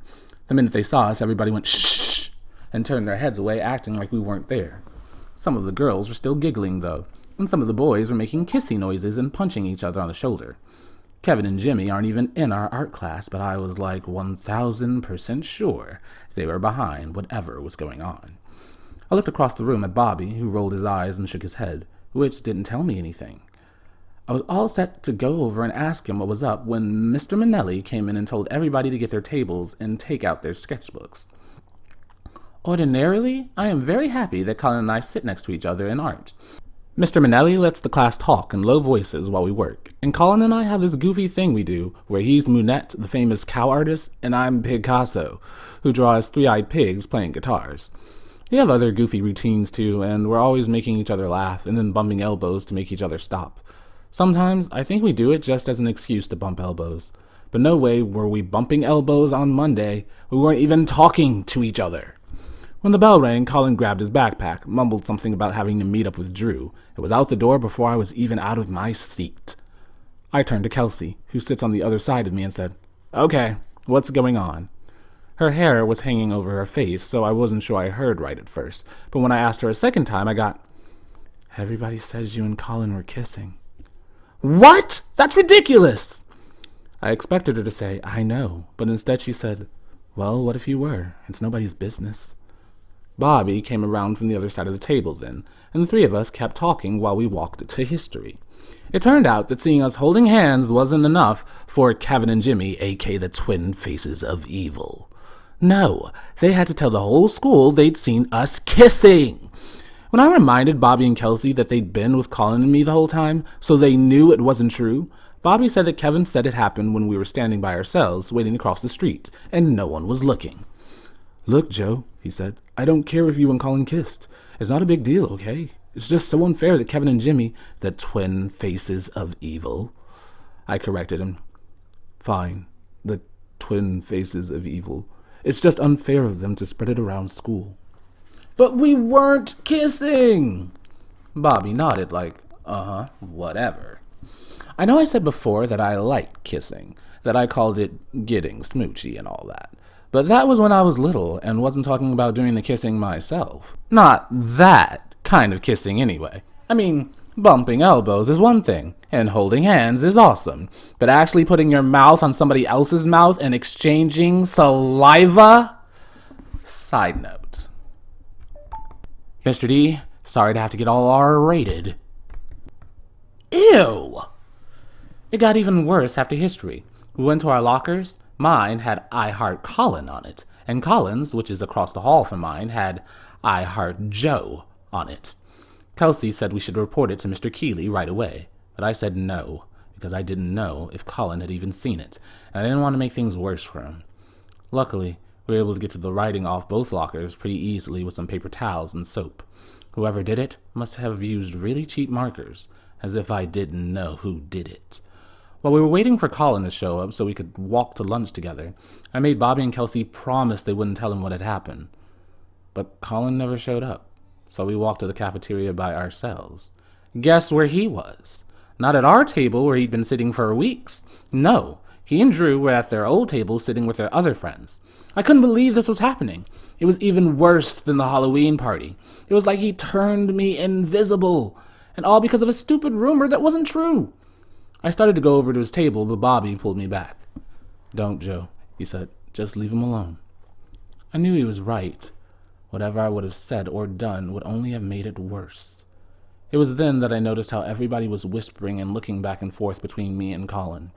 Well, maybe not everybody, but it totally felt that way. When we got to our table, Addie was blabbing away about what an outrage this kissing thing was, and how we needed to do something about it, and what we needed to do was start a GSA. A what? I said. A GSA, a Gay Straight Alliance, Addie explained. It's like a club where gay kids and straight kids meet and talk about things. And one of the things they talk about is how to make school a safe place for everyone. For heaven's sake, Joe, if you and Colin want to kiss, you have every right to. It shouldn't have to turn up as tabloid trash the next day in school. Addie talks like this. What can I say? We did not kiss, I told her. She shrugged. Whatever. What was it with my friends? Dushan grinned at me and waggled his eyebrows. Don't knock it till you try it, he said. It's sweet. Dushan! Addie said, jabbing him and turning as red as the streak in my hair. I couldn't help noticing she was smiling, though. All of a sudden, I got this picture in my head of Addie and Dushan kissing, but because I didn't want to totally lose my appetite, or my lunch, I pushed it away as fast as I could. I honestly don't remember much about the rest of the day. I was kind of in a state of shock or something, even without thinking about Addie and Dushan kissing. I could hardly eat my lunch. It wasn't the rumors that were getting to me as much as the fact that Colin was sitting at his old table and never even once turned around and looked my way.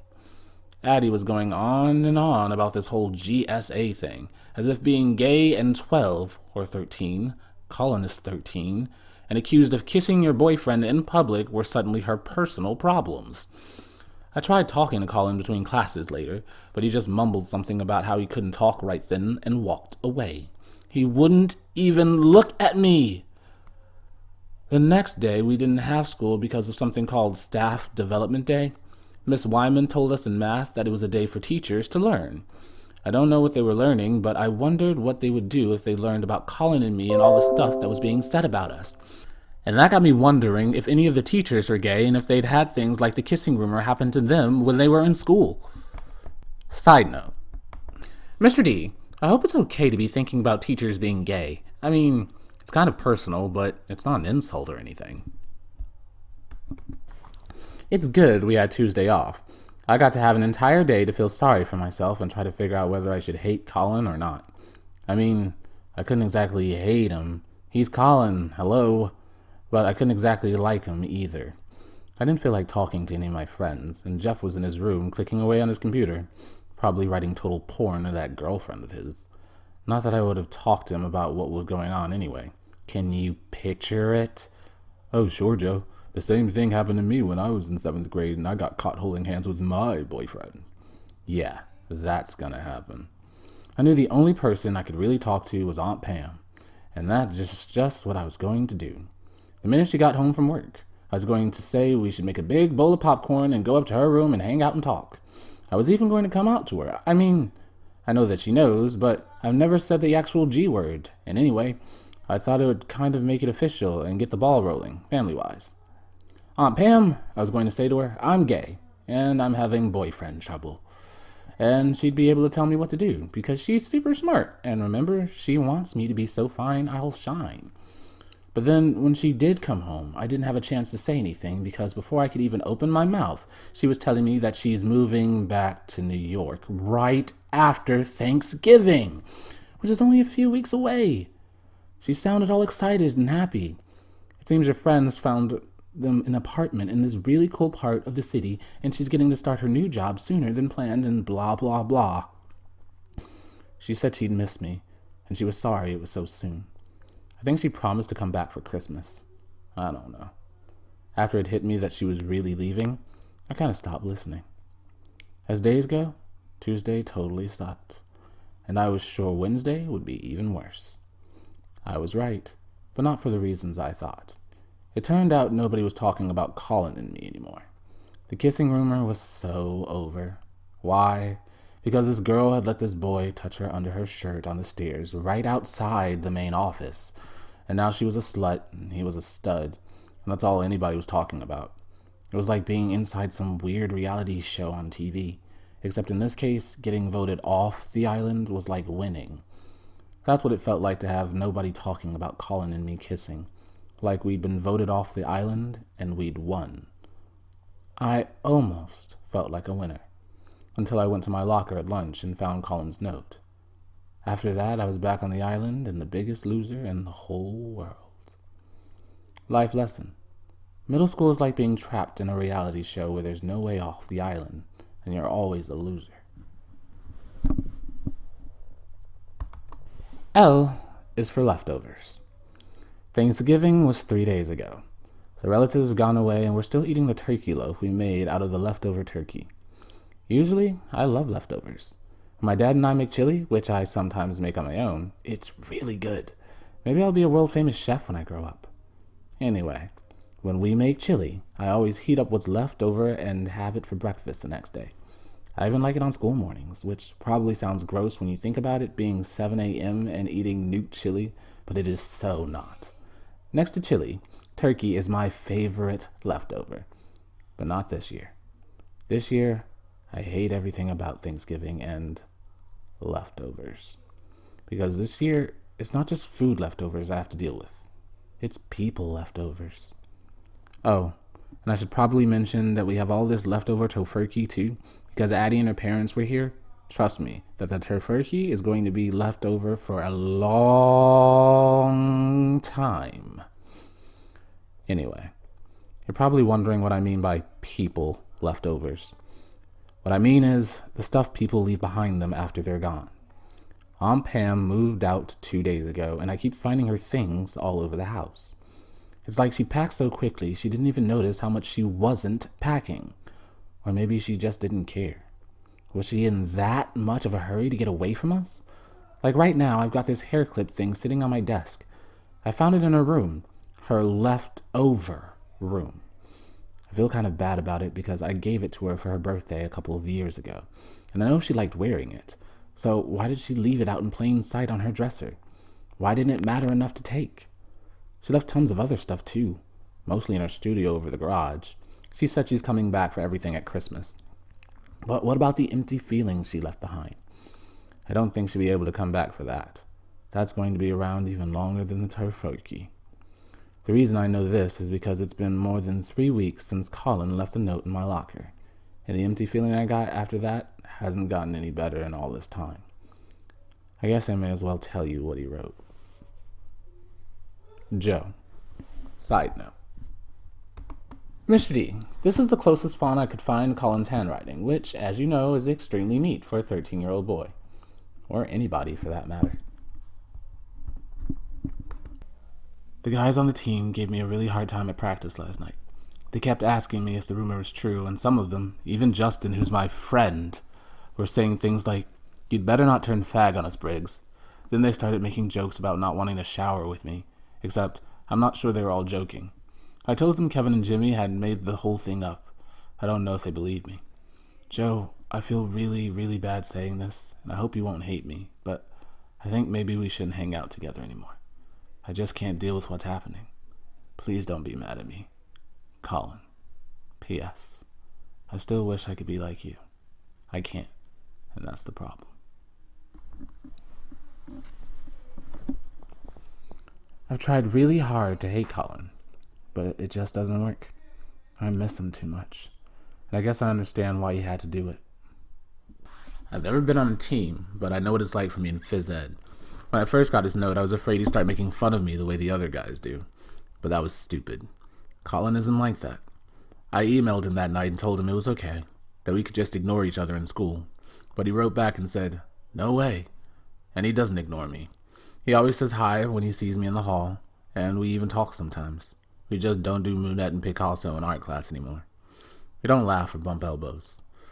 The hardest is lunchtime, sitting at the table with Kelsey and Bobby and Addie and Dushan, with them acting like couples, and hearing Colin's voice from across the cafeteria. That's the time I really do get mad.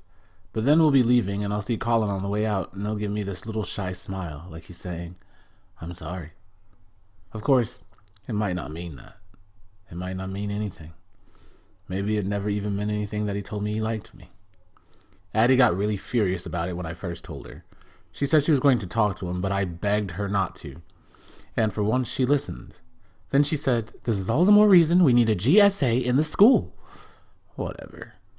We haven't even got this no name-calling thing off the ground yet, and here goes Addie with another cause. She has more causes than her parents' car has bumper stickers. I guess it's cool to care so much and all that, but sometimes Addie wears me out. And, well, I'm not sure if having a club with the word gay in it would help or just make things worse. Usually, I love Thanksgiving weekend because it's the first long break from school, and I was really looking forward to it this year because I thought it would give Colin and me a lot of time to hang out together. Yeah, well, that didn't happen. Addie and her family left for the weekend the day after Thanksgiving, and Kelsey's been away the whole time. But Bobby and Skeezy have been around. They came over to my house this afternoon, Sunday. We were hanging out in my room, eating turkey loaf and leftover sweet potato pie. Skeezy es un cochon Vermont. Side note. French for Skeezy is a pig, truly. Really, he should wear a bib. I wouldn't have been watching him, except I had to keep an eye on where the sweet potato pie was going to land. I mean, bright orange on my lime green shag carpet would not have been pretty. Bobby noticed the new painting on my wall right away. It's kind of hard to miss, since it's almost as big as the wall, but of course Skeezy, who was looking right at it, said, "What painting?" "Pam painted it, didn't she?" Bobby asked. I told him yeah. She gave it to me when she moved out. I said she wanted me to keep it. "Oh, that's a painting?" Skeezy said. "I thought it was, like, wallpaper." Bobby shook his head, but otherwise ignored Skeezy, which is usually the best thing to do. "That was really nice of her, Joe," he said to me. "Something to remember her by." "Yeah, that and all the other things she left around here. Except I guess she'll be coming back for those." Bobby said, "She'll be back for Christmas, right?" "That's what she says," I told him. "I really miss her." "Who's going to streak my hair or paint my fingernail?" Skeezy said, "I'll do it."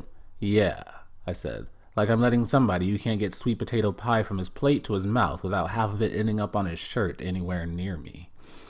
Skeezy looked down at his shirt and went, "You're exaggerating, Joden. That's nowhere near half." Side note. Mr. D, I'm going to try to remember the rest of what we said, but I'm getting tired of having to say he said all the time, so I'm just going to put down our words. Me. Even if she does come back at Christmas, it won't be the same. She's just going to turn around and leave again. Bobby. You're lucky she comes back. I miss my mom a lot at Christmas. It's the hardest day of the year for me. Well, the day she died is hard too. And her birthday. And Mother's Day. I hate Mother's Day. Skeezy. Every Father's Day, I take a picture of my dad and burn it. Bobby. Sometimes I have these dreams where my mom comes back for a visit. I know she's dead and all. I mean, I know it in the dream, so I don't get all freaked out the way Scrooge does when he sees Marley's ghost. It's kind of natural, her visiting. In this one dream, we went to the candy kitchen and had ice cream, and I told her what was going on in my life. Me. I remember that your mom had a real sweet tooth. Skeezy, like you. Bobby. Yeah, we liked our ice cream all right. Rocky Road. That was her favorite. Another time I had this dream where she was sitting next to me in school. Nobody could see her or hear her but me, but she was so real sitting there. She kept smiling at me and telling me how proud she was of me. I said to her, "What are you proud of? I'm not doing anything." She said, "You don't have to do anything to make me proud. I'm your mother." Me. Pam said that kind of thing to me too. She said I'm good just the way I am. She told me I was going to do fine without her. Bobby. My mom said that too, that I'd do fine without her. Skeezy. She said that to you in the dream? Bobby. No, in real life. Me. She talked about that with you? About not being here anymore? Bobby. Uh-huh. She told me that she was very sick and she was going to die. We didn't talk about it a lot. I was only 7. But she wanted to make sure I knew I'd be okay. We even talked about Christmas. She said she felt bad that she wasn't going to be here to give me presents on Christmas or my birthday.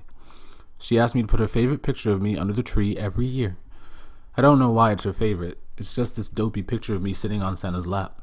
Skeezy. Oh yeah, I know that picture. I wondered why you always had it under your tree. Bobby.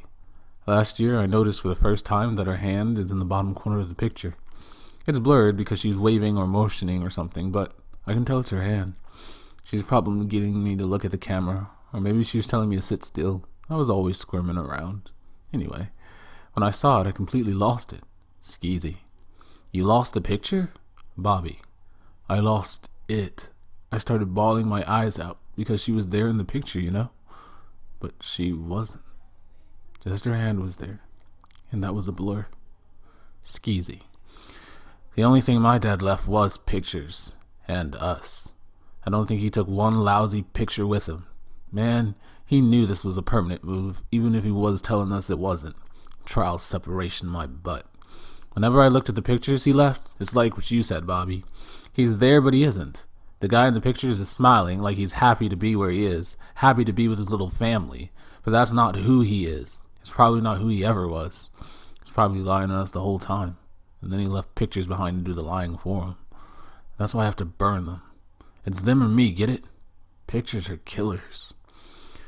After Bobby and Skeezy went home, I took out the one picture I have of Colin and me.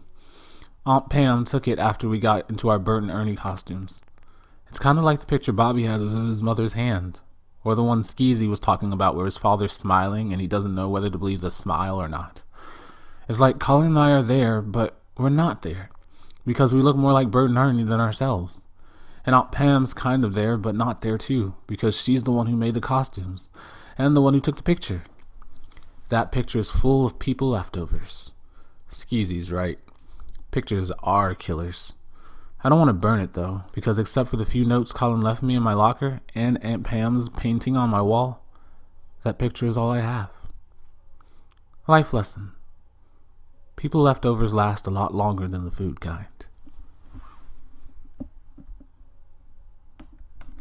December. M is for Merry Christmas. After the worst Halloween and the worst Thanksgiving ever, Christmas turned out to be pretty good. Really good, actually. Aunt Pam came back just like she promised, and she gave me the best present. At first, I thought it was a joke. I opened this big box, which was so light I was sure there was nothing in it. It turned out I was almost right. The only thing inside was a needle. Cool gift, I told Aunt Pam, thinking, oh great, she's moved back to New York City and she's doing drugs again. Except, of course, it wasn't a drug kind of needle, it was the kind you sew with. My mother figured it out right away. Meanwhile, I was so like, duh. Mom said, I thought you were going to take him to the mall to do it. I can do it, Aunt Pam told her. I cleared my throat. Does anyone mind telling me what it is? Jeff was like, use your brain, num-num. At that point, even my dad got it. Your ear? I couldn't believe it. My entire family not only had it figured out before I did, but they were telling me it was cool to get my ear pierced. They were even better about it than my friends. Flashback. I'm at the Candy Kitchen with Bobby, Addie, and Skeezy 2 weeks ago. I tell them I'm hoping I can get my ear pierced for Christmas, and they're all like, way to go, Joe, and that is so cool. Stuff like that. But then Bobby gets worried that maybe having an earring will make me more of a target for being called faggot and fairy and other delightful F-words. Side note. Fruitcake, flipper, fajita, fungus, Dr. Frankenfurter. And that gets Addie and Skeezy worried too. I say, come on, you guys, I'm not going to be wearing a big dangly thing, just a little stud. Of course, Skeezy has to make a joke saying, I'm a little stud. Ha ha ha. So funny, I totally forgot to laugh. Anyway, I say, Kevin Hennessy's brother, Cole, has an earring and nobody calls him names. Duh, says Skeezy. They don't call him names because he'll rearrange their body parts if they do. Well, my point is that Kevin can't really make fun of me for having an earring if his very own brother wears one. Besides, there are other guys who wear earrings and nobody says anything to them. Even Mr. Keller has one. Mr. Keller is this new science teacher who all the girls swoon over. Everybody's real quiet, and I get to thinking about the guys in our school who wear earrings. None of them is the kind you'd call faggot or fairy or other delightful F-words. They can get away with wearing whatever they want because they're guys. I, on the other hand, am not a guy. So I don't get away with anything. Isn't that special? Finally, Addie says, well, I still think it's cool, Joe. I think you'll look good. Hey, I'll bet my mom's got some singles you can have. Singles? I ask. The ones left after you've lost one of a pair. This makes me laugh, thinking of wearing Addie's mom's leftover earrings, and pretty soon we're all laughing. Hey, Joden, says Skeezy after we settle down. I try not to notice that most of the sprinkles from his ice cream cone have taken up residence on his face. Would it be okay if I get one too? An earring? Yeah, he says. I've been thinking about it, but then I tell myself I don't want to do it because, my dad had one and all, but it would be cool if we both did it. I mean, if it's cool with you. It's cool with me, I tell him. We'll be earring brothers. He says. That is so weird, I say back, but I'm thinking how Skeezy and I don't really have much in common, even though we're friends, and how I like the idea of being earring brothers. I just hope we won't get in the habit of telling people that's what we are. Back to Christmas. Aunt Pam gave me some other real cool presents too, except she gave them to me privately. She said they were for after I came out to the rest of my family. Oh yeah, I told her I'm gay. It happened this time when she called and I was the only one home, and I was feeling really sorry for myself because of Colin. After I told her, she said, I know you're gay, Joe. I've always known it. It's just part of who you are. You've always known who you are too, and you've never been ashamed of it. That's one of the things I admire about you. Don't worry about your parents, they'll be fine. Jeff might have a hard time at first, but he'll get over it. And he's probably had it figured out for a long time anyway. You're forgetting, I said, that Jeff doesn't live on the same planet as the rest of us. He's in cyberspace. Aunt Pam laughed at that, and that's when I told her I wish she didn't live so far away. And that's when she told me she'd be back at Christmas and she'd have some special presents for me. So, anyway, on Christmas afternoon, we were hanging out in the room and she gave me this box of presents she said she got in a part of New York City, where a lot of gay people live. There was a rainbow candle and a little rainbow flag. She said rainbows are like this gay symbol or something. And a book of stories called Am I Blue? There was also a t-shirt that said, I'm not gay, but my boyfriend is. And it's an XL, because Aunt Pam said I'd probably want to wear it to a sleep shirt, and only after I told my parents about being gay. She said she thought maybe it would help me laugh about Colin. I laughed about the t-shirt, but not about Colin. Actually, thinking about Colin still makes me sad. Anyway, there were other things too. Some really cool pins, and oh yeah, one of my favorite things was a mug with the names of all these famous gay, lesbian, and bisexual people on it. Only they're called queer on the mug. I mean, I know about Elton John and Ellen DeGeneres, but did you know that Michelangelo and Leonardo da Vinci were queer? Wait until I tell Kelsey. She's all into artists, and Eleanor Roosevelt is on there. She was the wife of a president and the subject of my 4th grade Great American Women report. I sure didn't read that about her in any of those books I read back in 4th grade. I had just finished putting all the stuff back in the box when my mom knocked on the door. She said she had one more present for me, but she didn't know how I would feel about opening it in front of everyone, so she wanted to give it to me now. I was freaking out a little, wondering what it could be. You're not going to believe it. She gave me the exact same book Aunt Pam had just given me. A book of short stories that all have gay characters in them. Mom and Aunt Pam laughed, and I said, does everybody in this family know everything about me before I do? First the earring, and now this. You may as well get it over with, Joe, Aunt Pam said. So I got everyone to come into my room, and I took all the stuff out of the box Aunt Pam had given me, and I said, does this tell you anything about me? Jeff looked bored and said, can I go? But my father grabbed him by the shoulder and made him stay. Why don't you tell us what it says about you? Dad says. Oh my God. I couldn't believe it was happening. I was going to say the words right out loud to my mother and my father and my brother and my aunt, who already knew. I was going to say, I'm gay. And I did. Jeff said, okay, can I go now? Aunt Pam was right. Everybody already knew. Nobody said, you're only 12, how can you know you're gay? Nobody said, it's just a phase. Nobody said, you can't be gay. Where did we go wrong? Sob, sob. Right. My mom and dad hugged me and told me they loved me and said that they kind of figured out that's who I was and all they wanted was for me to be happy. And that's when I started crying. Sniff, sniff, sob, sob. Because I wanted to tell them all about Colin and how he made me happy. But I couldn't tell them because it wouldn't have been fair to Colin, and besides, he wasn't making me happy anymore. I guess maybe I was crying for another reason too. Even though nobody was acting like it was a big deal, we all knew that it was. I'd said it out loud. I'm gay. I took one of the pins Aunt Pam had given me and put it on my shirt. It said, "Celebrate Diversity." Then I took it off, thinking I'd give it to Addie because it's one she'd really like. And I put on another one. I like what it says best of all. Being who you are isn't a choice. The next day, Skeezy and Addie and Bobby came over so we could all exchange gifts. I gave Addie the pin, which she loved, and told them all about what had happened. They all slapped me 5 and said I was awesome. Then Aunt Pam took us to the mall, which was a total zoo since it was the day after Christmas and all, and Skeezy and I picked out our earrings. When we got home, Aunt Pam sat us down in the kitchen, numbed our earlobes with ice cubes, and, oh my God, stuck a needle through our ears. Ice or no ice, it hurt. But now I have this way cool yin-yang earring on my left lobe, and Skeezy has a silver skull on his. Are we predictable or what? And we are now officially earring brothers. I love Christmas, and this was almost the best Christmas of my life. The only thing that kept it from being the best ever was the present under my bed, the one I bought for Colin before he broke up with me. I know it's stupid, but I'm keeping it there just in case we get back together. If birthday wishes can come true, maybe Christmas wishes can too.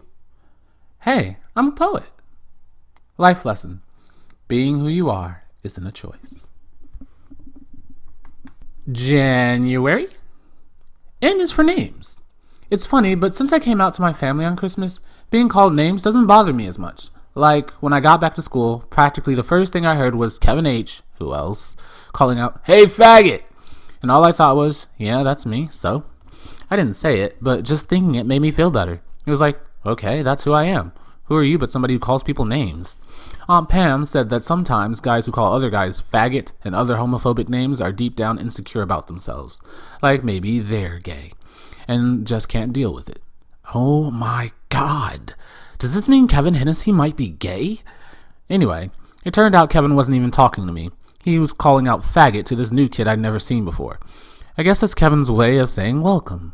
The new kid is in our grade. In fact, he's in most of my classes, so I learned a few things about him by the end of the day. 1. His name is Zachary Nathaniel. 2. He wants to be called Zachary, not Zach. Kevin's idea of being funny is to put his hand over his mouth and cough and say, "Faggery," for Zachary. Will the hilarity never cease? 3. He moved to Paintbrush Falls from New Jersey over Christmas. I'll have to ask him if he knows my grandparents. They live in New Jersey. 4. He's short and kind of muscly, which is because he was into gymnastics at his old school. He was not very happy to find out there's no gymnastics program here. Personally, I think he should be glad, because when he told one of our classes he was a gymnast, Kevin whispered to Jimmy loud enough for everyone to hear, "Only faggots do gymnastics." Maybe Kevin is gay. 5. He's smart. Every single time a teacher called on him, he knew the answer. 6. He isn't what you'd call seriously cute. However, he does get these way cool dimples when he smiles. 7. He has this tendency to say, "Oh my goodness." Why doesn't he just stick a target on his chest and hand Kevin a box of darts? 8. He told Tony Dupree he loved her hair. Twice. 9. He giggles. 10. Maybe Zachary is gay. Anyway, he seems really nice, and if Roger Elliott hadn't asked him to sit at his table at lunch the first day, I would have asked him to sit at ours, because to be honest, he seems to belong more at our table than Roger's. I'm guessing that Roger thinks Zachary is a jock or something. I'm also guessing that even with the gymnastics thing, Zachary is so not a jock. I know I'm not supposed to be talking about names, but I just have to say one more thing about the first day back at school. Pretty much everybody, with the obvious exceptions, liked my earrings. Even Colin. He came right over to my locker first thing and said, "I heard you got an earring. It looks great." I didn't ask him how he heard, but it made me feel good to know that he had. Like, maybe he's got spies or something. We've told each other all about our vacation and Christmas and all. I kept wanting to let him know I had a present for him under my bed, but I didn't, because I didn't want to see that look on his face telling me he didn't have a present under his bed for me. And then the bell rang, and Jimmy Lemon walked by and said, "No kissing in the halls, girls." And Colin turned bright red. That was the last time Colin and I talked for the rest of the day. But at least I found out he liked my earring. Anyway, today, the 4th day back at school, we had the first meeting of the student council and the no-name party. That's Bobby, Addie, Skeezy, and me, to talk about creating a no-name day. We decided to have it during the first week of March, to give everybody lots of time to work on it. It was very weird being at this meeting. We put our chairs in a circle, and Mr. Keeley and Miss Wyman acted like we had come from all over the country or something from some big conference. We had to go around the room and say our names. Duh. As if we all didn't know each other already. I looked over at Colin right before I said my name. Remember, he's on the student council? He was half looking at me with that shy, secret smile on his face. And I don't know why, but it kind of bugged me. I opened my mouth to say my name, and what came out was Joden Bunch. Colin's smile went away so fast it practically snapped. It was like I'd said a dirty word. After we introduced ourselves, we got talking about the kinds of names kids are called in school and what we can do to stop it. I was talking too, but in my head I was thinking about how I'd called myself Joden, and that it made Colin look all constipated. I thought about all the names I've called myself over the years. Scorpio and Gojo, don't ask. And JD and Jody, first grade and only for a day. And a whole bunch of others. I've always invented names for myself because, like I've said, I think Joe Bunch is seriously boring. Although I started liking it after Colin told me he liked it. That's when I figured out why I'd called myself Joden at the meeting. I wanted to get back at Colin to show him that I wasn't going to call myself Joe just because he said I should. It was that dumb smile of his that made me do it. The way he smiled, it was like he wanted to tell me he still liked me, but it was going to have to be our little secret. Well, you know what secrets can do to you? They're the worm that eats the rose. Side note. Mr. D, I got this from that poem you read to us the other day. By the end of the meeting, Addie was going on and on about all the plans for No Name Day. I think there's going to be a poster competition between classes or something like that, and maybe a student essay contest about the origins of different words that are used in name-calling. To tell you the truth, I wasn't paying careful attention. I was thinking about Colin and the way his face had changed. Like, one minute he was secretly telling me he liked me, and the next minute he was all disapproving. I mean, who is he to tell me what my name should be? After the meeting, he came over to me and said real soft so that only the two of us could hear. I like your earring, Joe, and I like how you toned down your act, but why did you have to say your name was Joden? Why do you have to be so out there all the time? That's why people make fun of you. Well, thank you, Dr. Colin. Except I don't remember you having a talk show and me calling in and asking for advice. Oh my God. And I always thought Colin was so nice. Not to mention that I thought he wanted to be like me. Wrong and wrong. What did he mean about toning down my act anyway? What act? And since when did I tone it down? Colin may be cute, but he is way more Ralph Lauren than I ever realized. What can I tell you? An original like me cannot be seriously involved with a logo clone. Addie wanted to do some research on words at the library, and since we were walking home together, I went with her. The truth is, I didn't feel like being alone, because all I could think about was Colin, and that just made me feel sad and angry and confused. I started looking through this name book Addie had pulled off the shelf. I couldn't find Joden, but I did find Joseph. It's from the Hebrew, and it means he shall add, which makes me think I should be good in math, which I am totally not. However, it is a cool name in some ways, mainly because of Joseph, who ruled in Egypt and had that amazing Technicolor Dreamcoat. That is one wardrobe item I would so wear. Seriously, I mean it. Anyway, Daniel, my middle name, remember, is also from the Hebrew. I guess my grandma Lily, my mom's mom, who's half Jewish, must have had something to say about naming me. It means, God is my judge. Boring. No offense to God or anything. But then there's Daniel in the Bible, who was miraculously saved from the lion's den. Now there's something I can relate to. Paintbrush Falls Middle School, Lion's Den. Oh yeah. Since I was into it, I looked up Kevin, which is Irish and means handsome.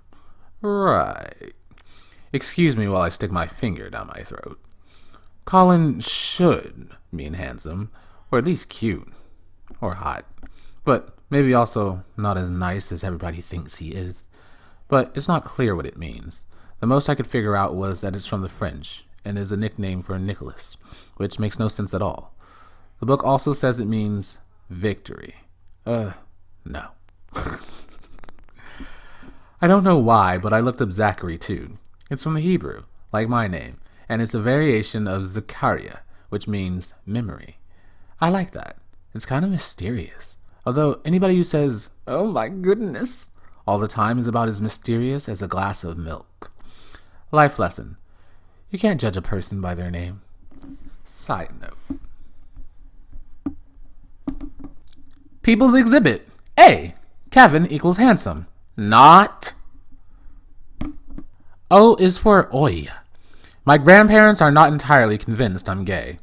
Grandma Lily said to me, "You're 12 years old, Bubba. What do you know?" Side note. One thing I know is that Bubba means sweetheart in Yiddish, and that when someone calls you Bubba, there's a 99% chance that you're about to get your cheeks pinched. I also know that being 12 doesn't mean you don't know anything. I'll be 13 next month, I reminded her. Still, she looked at me meaningfully as if still actually means something. I don't know what the other half of Grandma is, but she sure loves the Jewish half. What do you need this thesaurus for? Thesaurus means trouble. It's no trouble being gay, I told her. She laughed at that. Joe Bunch, stand-up comic. Next thing I'll have my own special on HBO. No trouble, she said. Tell that to Lester Rifkin. Is he here? I asked. I'll tell him. She laughed again, even harder. I made a mental note to write this stuff down in case I do have my own special someday. Grandma is always saying you should tell what you just said to somebody you never heard of. Like, so you think going outside without a jacket is funny? Tell that to Herman Lowy. May he rest in peace. For 2 years, I never went outside without a jacket because I thought Herman Lau died from the cold. Then I found out he died in his sleep at the age of 97 and never wore a jacket a day in his life. Anyway, Grandma and Grandpa were visiting from New Jersey this past weekend. Whenever they stay with us, Grandma spends a lot of time asking my mother how she could have moved to a godforsaken place like Paintbrush Falls. My mother says, "Godforsaken? You live in Short Hills." So, Mom, I rest my case. They talk like this. Half the time, no one else has a clue. When Grandma and Grandpa leave, my mother always takes a hot bath and tells everyone to stay out of her way for at least 2 hours. I love my grandparents, even if they are a little dense at times. Side note, remember the trucks? Grandma Lily can be a piece of work, but she means well, and Grandpa Ray is a softie. The only problem with Grandpa is that there's a whole list of things he can't talk about, which means he doesn't want to hear about. And at the top of the list is anything to do with sex. In Grandpa's book, being gay has to do with sex. I hadn't really planned on coming out to them, but they asked me about the earring and why I was wearing rainbow shoelaces, part of my Christmas present from Aunt Pam, and, well, what could I say? Grandpa immediately got out of his chair and headed for the kitchen. He said he needed a glass of water, but he looked more like he needed oxygen. That was when Grandma told me I was only 12 years old, and what did I know?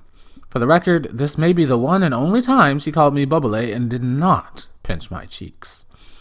Later that night, I overheard her saying to my mom that she could not believe Pam would give me such an inappropriate present, pushing that lifestyle on someone so young.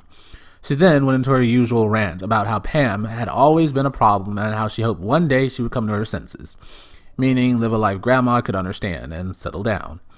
Mom told her that Pam was a problem only to some people, that she was a wonderful influence on me, and that being gay was a life, not a lifestyle. She also said that Pam's gifts helped me feel good about who I was, instead of giving me the message I should be someone I wasn't. I ran upstairs and put on my "Being Who You Are Isn't a Choice" pin. I was thinking of putting on my "I'm Not Gay, But My Boyfriend Is" t-shirt too, but I wasn't sure Grandpa would get the joke. Sometimes I wonder how my mom is so understanding and cool about who I am, considering that her mom goes oi and tisk and sigh over everything from how the table is covered with clutter to how the kids are being left to raise themselves. We should be so lucky. Grandpa isn't judgmental like that. He just kind of lives in his own universe. If it were up to him, I would still be getting trucks and catcher's mitts for Christmas. But just when you think you'll never get through to them, they'll do things like hug you and when nobody's looking, or kiss the top of your head and say, "You're something special, kid." Grandpa, or, "Sweetheart, you know I just want you to be happy." Grandma. Sunday, when they left, Grandpa winked at me, which was his way of saying, "I may not love the fact that you're gay, or even believe it, but I'm not going to have a heart attack over it. If it's true, which I'm not saying it is." And before she shut the car door, Grandma looked up at me, wagged her finger, and said, "I still expect great-grandchildren. Don't think this being gay business is going to let you off the hook." Which means that it won't be long before Grandma is saying to people who don't even know me, "You don't think you can be gay and live a normal life? Tell that to Joe Bunch." They're funny people, my grandparents. Oi. Life lesson. Even when they give you trucks or pinch your cheeks, grandparents can be pretty cool. P is for popular. Not. I so do not get popularity. Maybe that's because I've never been popular. And for the most part, that's been okay. Except for that brief time in 5th grade when I tried to figure out how to be a guy. I never really wanted to be anything but myself. Okay, in the interest of full disclosure, side note, I picked up this term from CSPAN, which I was only watching because I dropped the remote while channel surfing and the batteries fell out and rolled under the couch, and it took me about 15 minutes to find them. After being stuck on 1/4 of an hour on C-SPAN, I have to ask, do real human beings actually watch this? On purpose? Should we send help? This last statement is not entirely true. About 3 weeks into the 6th grade, which is so different from the 5th grade they should give you a passport, I started spending a lot of time in the nurse's office with these mysterious stomach aches. While I was lying there on that little bed thinking about whose head had been on the pillow before mine and if they had coughed a lot and what disease they had, and while I was also trying to look pitiful enough not to be sent back to class, it occurred to me that the real reason for my stomach aches was that not being popular actually hurts. I didn't want to have to change in order to have everybody like me, but that didn't stop me from wanting to be liked. When I thought about what it might feel like if everyone did like me, my stomach hurt, even more because that was so far from ever really happening. I mean, I might as well have imagined what it would be like to be the star of a trapeze act, which is ridiculous even to imagine, since those trapeze acts all have names like the Flying Fedoras, and mine would be like the Flying Bunches, which sounds like a group of guys throwing bananas at each other. Anyway, the point is that there was a time when I really wanted to be popular, and I just didn't understand why that had to be so totally impossible. I still don't, but I don't care anymore, I guess. This is on my mind because Dushan was saying at lunch the other day that Tony, Tondela Cherie Dupree, whose name like her hair is fabulous, is the only one of her friends who is giving him a hard time for going out with a white girl, but that a number of his friends were all like, ew, what are you doing with Addie Carlet? She's such a loser. Dushan didn't say loser because he didn't want to offend Addie or anybody else at the table, but everybody knew what he meant, especially when Skeezy came right out and said it. What Dushan actually said was, you know what's weird? It's less of a big deal for a black guy and a white girl to go out than it is for somebody who's popular to go out with somebody who's less popular. That's when Skeezy said, you mean somebody who's a loser. Miss Politically Correct, Addie, said, we don't call people losers, Skeezy. And Bobby chimed in with, remember, we're trying to stop name-calling. Skeezy smirked and said, right, please turn your hymn books to number 152. I'm not sure Skeezy is taking this no name-calling thing seriously. Anyway, we all got laughing, but Dushan wouldn't let go of his point, which was that it was easier for any two people to go out with each other than somebody who's popular and somebody who's not. I said, what about two girls or two boys? I don't know what made me say that. My heart was pounding like crazy. Like Bert and Ernie? Dushan asked, looking right into my eyes. Addie jabbed him with her elbow. I wasn't sure what to say next. Hello, script department, dialogue please? So I just kept staring at Dushan. I guess this forced him to actually think. And you're not going to believe what he said. Well, I couldn't believe it. And it actually made me think. He said, if the two girls or the two boys were popular, they could get away with it. The problem is that most of the time the girls who'd want to go out with girls or the boys who'd want to go out with boys aren't popular. Oh my God. It was the whole earring thing all over again. If you're cool, you can get away with anything. If you're not, forget about it. I have no idea what cheesy movie I picked that up from. So here's an example of irony. Side note. Mr. D, look who was paying attention in class on Thursday.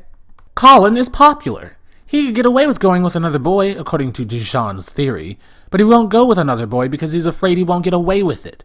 But he would get away with it because he's popular. Meanwhile, here I am, Mr. Single and available and out, to my family and friends at least, and proud, and I can't go with anybody because I am unpopular. See why the whole popularity thing is confusing and why it totally sucks? Life lesson number 1.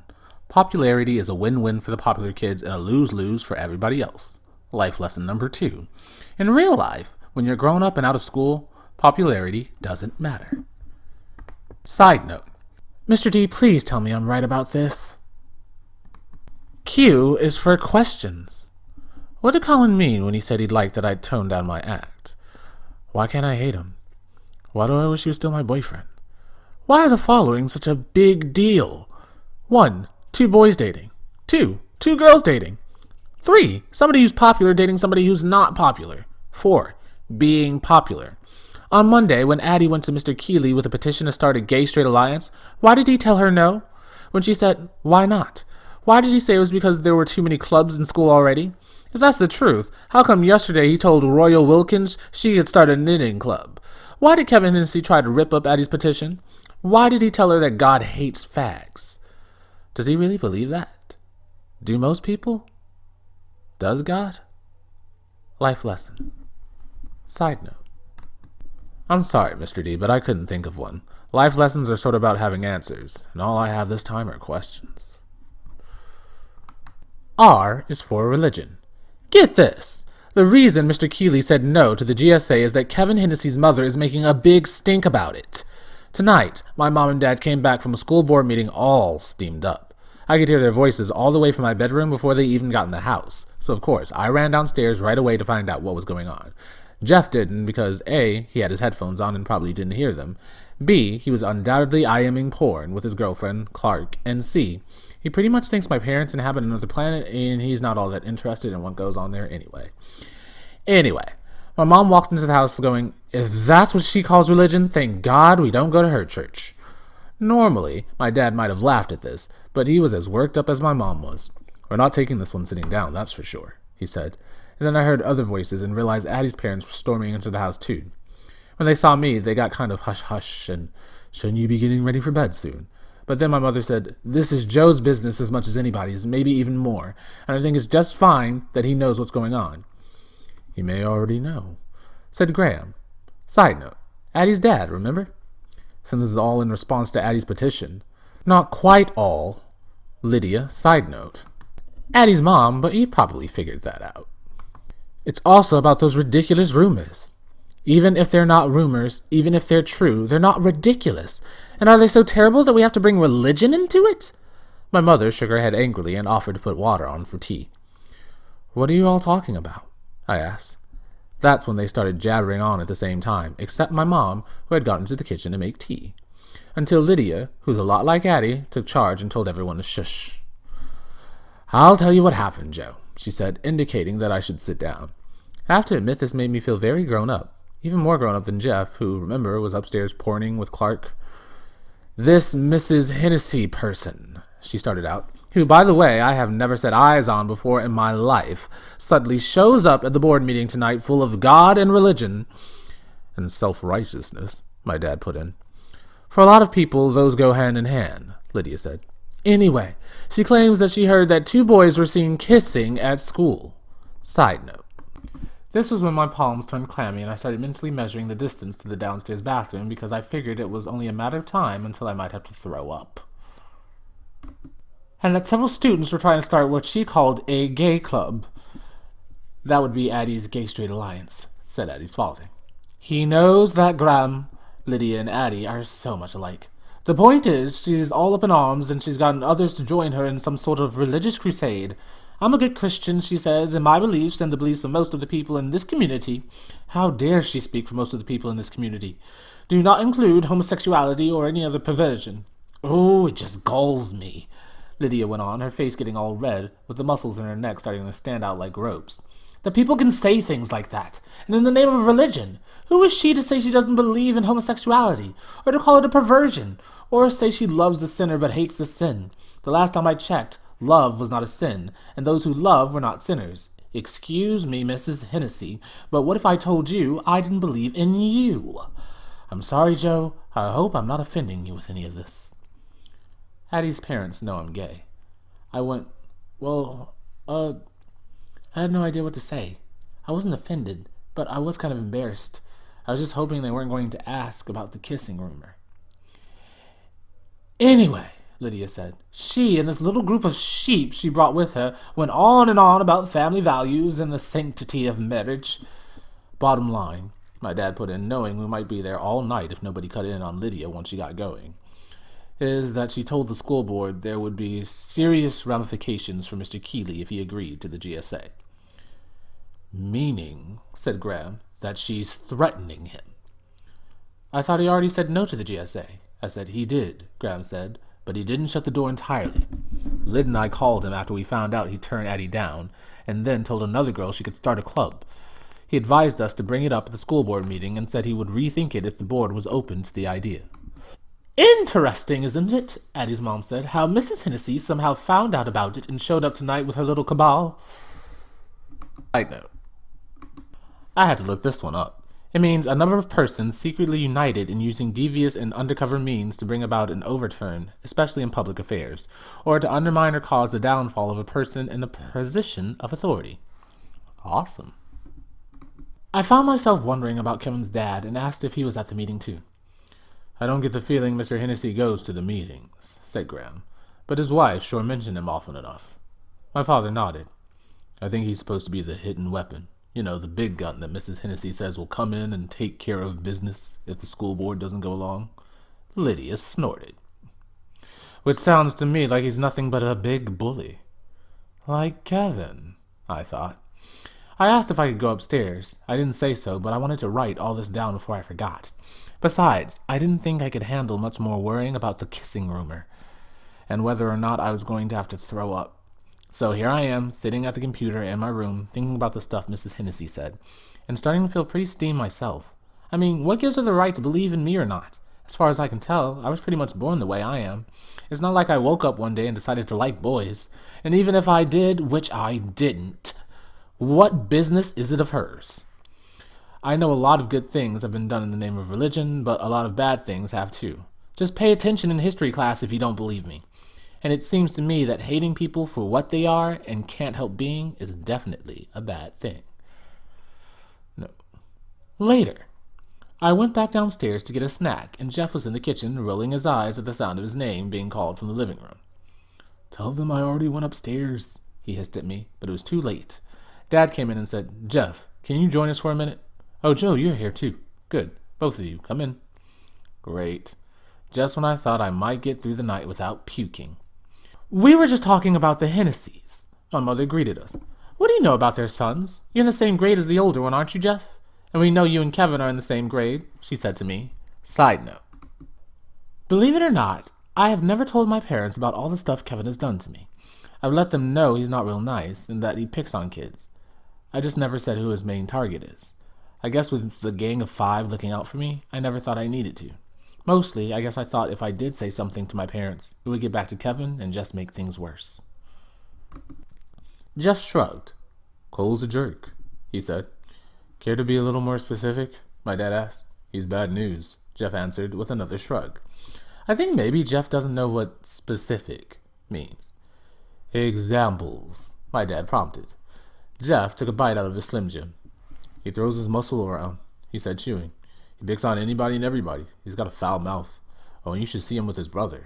Kevin? I asked. Duh, said Jeff. What other brother does he have? So, like, what does he do? You've never seen him? He's always shoving him around, kicking his butt, calling him fag and queer and worse. Sorry, Joe. For some of us, it doesn't get much worse than fag and queer, I said. I said I was sorry, okay? I told him okay, and then I said I needed to get to my homework, finish, and go to bed. My parents couldn't really argue with that, so they let me go without grilling me about Kevin. I'm not sure what I would have said about him anyway. He sounds like a miniature version of his brother, who's probably a miniature version of their dad. Anyway, I really didn't want to have to talk about him because for the first time ever, I'm feeling kind of sorry for Kevin Hennessy, and I don't like the feeling. All I can think of as I'm writing this is how Mrs. Hennessy was at the meeting calling herself a good Christian. And look at that family of hers. Life lesson. Religion is only as good as the people using it. February. S is for surprises. There have been so many surprises in my life lately, I don't even know where to begin. I totally love surprises. Always have, always will. Like, I'm probably the only kid you'll ever know who doesn't ask for clues about what he's getting for his birthday or Christmas. When I was little, I never went poking around in closets and under beds the way Jeff did, trying to find out what Santa was going to bring. And if my parents so much as uttered the words Joe and birthday in the same sentence for like the month before my birthday, I'd start humming or singing at the top of my lungs. Well, tomorrow is my 13th birthday, and I'm doing a lot of humming. But mostly it's because I've been pretty happy. Not because anybody has been talking about presents or parties or anything. The reason I'm so happy? Surprises. Surprise number 1. Aunt Pam came up for my birthday, and she's going to stay for the weekend. She told my mom and dad on the phone that since she pierced my ear for Christmas, she's getting me a tattoo for my birthday. You should have seen their faces. For the 10 seconds, they believed her. I wish you could know Aunt Pam. She is so cool. No surprise number 1? I miss her. Surprise number 2. Mr. Keeley said yes to the GSA. Well, almost yes. After Addie's and my parents went to talk to the school superintendent, at which time they pointed out a few laws they said the school might be in violation of if they didn't allow a GSA. And after Mr. Daly said he would be the club advisor, Mr. D, thank you so much! It was easier for Mr. Keeley to say he would seriously consider it just as soon as No Name Day was over.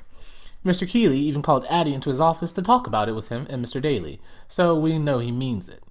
Addie said that at the meeting, Mr. Daly told them that he has a son in college who is gay.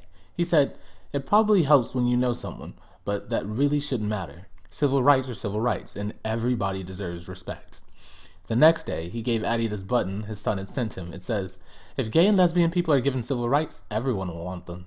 How cool is that? I am so going to ask Aunt Pam to try and find that one for me. Anyway, Mr. Keeley asked Addie to keep the whole GSA thing quiet for now. He says he needs time to determine a strategy for dealing with certain members of the community who might object. I didn't tell him, but I already have a strategy. If Mrs. Hennessy opens her big yap about how Jesus loves everybody but me, I'm going to say that maybe her sons are acting a little less loving than Jesus would want them to. And then I'm going to tell her everything Kevin has ever said or done to me. I can't believe I just wrote that. Please, God, don't let Kevin Hennessy get his hands on this notebook. Surprise number 3. Saving the best for last. Colin and I are friends again. We are not that kind of friends, but we're friends. It happened a week ago on Friday night. Dad had dropped Bobby and me off at the video store while he went to pick up pizza for dinner, and who was there but Colin and Drew? We kind of nodded and said hey when we saw each other, and then Bobby and I started looking at the Star Power section, while Colin and Drew went to the back to check out action DVDs. Bobby really wanted to see One Flew Over the Cuckoo's Nest, and I wanted to see Terms of Endearment. It was your basic Jack Nicholson standoff. All of a sudden, I heard Colin say, go with Cuckoo's Nest. It's excellent. Sold, said Bobby as he grabbed Terms of Endearment out of my hands and shoved it back on the shelf. Before I could say anything, he'd run off to join Drew in the checkout line. Colin and I stood there looking at each other. Or not looking at each other, but not moving either. Finally, I said, what are you and Drew getting? Colin blushed and mumbled something about Matrix. Keanu, I said, drawing it out to make it sound meaningful, like when Grandma Lily says, still. Right, he said, and blushed even harder. Drew called his name and they left, and that would have been that, except that later, after Bobby went home, I was writing an email to Aunt Pam when I got an IM from guess who? Blackbird Boy. How is Cuckoo's Nest? Phone home 217. Good. Jack Nicholson is weird. How is Matrix 12? Blackbird Boy. Very funny. It was number 3. Revolutions. My fave. Phone home 217. I know. Blackbird Boy. Keanu is awesome. Phone home 217. Ooh, somebody likes Keanu. Blackbird Boy. Cut it out. When are you going to... Phone home 217. Sorry, I hit send by mistake. Blackbird Boy. I have a present for you. Phone home 217. Question mark? Blackbird Boy. It's your birthday next week, right? Phone home 217. Yes? I have a present. A way of saying sorry. Phone home 217. For what? Blackbird Boy. Being a jerk, saying you should tone down your act. Phone home 217. You said I had toned down my act. Blackbird Boy. I guess I wanted you to because it was embarrassing to me, because I thought people would think I was like you. Phone home 217. Wow, you sure wouldn't want them to think that. Blackbird Boy. That was dumb. Sorry. What I meant was, you're different, okay? And that's cool, but I don't want to be different. Is that so terrible? I was all set to write. How about just being who you are? but then I thought that sounded kind of preachy, like I was telling Colin who he was supposed to be. And I suddenly realized I didn't have any more right to do that to him than he had to do it to me. So instead I wrote, phone home 217. Do what you have to do. It's okay. Honest. Blackbird boy, really? Phone home 217. Really? Blackbird boy. So we're friends. Phone home 217. When do I get my present? Blackbird boy. LOL. Tomorrow. Phone home 217. Can't tomorrow. Wait. Better idea. Come to my party next Saturday night. Blackbird boy. Okay. Phone home 217. I have a present for you too. Blackbird boy. But my B-day isn't until August. Phone home 217. It's left over from Christmas. I've been keeping it under my bed. Blackbird boy. LOL. Your present is left over from Christmas too. It's been sitting on my desk. Great. Now that I told you, I'll have to get you a second present for your birthday. Phone home 217. No, you don't. Wait, what am I saying? Second present? Good. Blackbird boy. LOL. Phone home 217. TTFN. Blackbird boy. TTFN. So Colin and I are friends again. And he's coming to my birthday party, and I could tell it all makes him happy too, because he was doing a lot of LOLing there at the end, and oh my god, I forgot, there's one more surprise. Surprise number 4. Zachary is coming to my party too. Life lesson. Jack Nicholson is weird. T is for 13. My party was on Saturday, and it was awesome.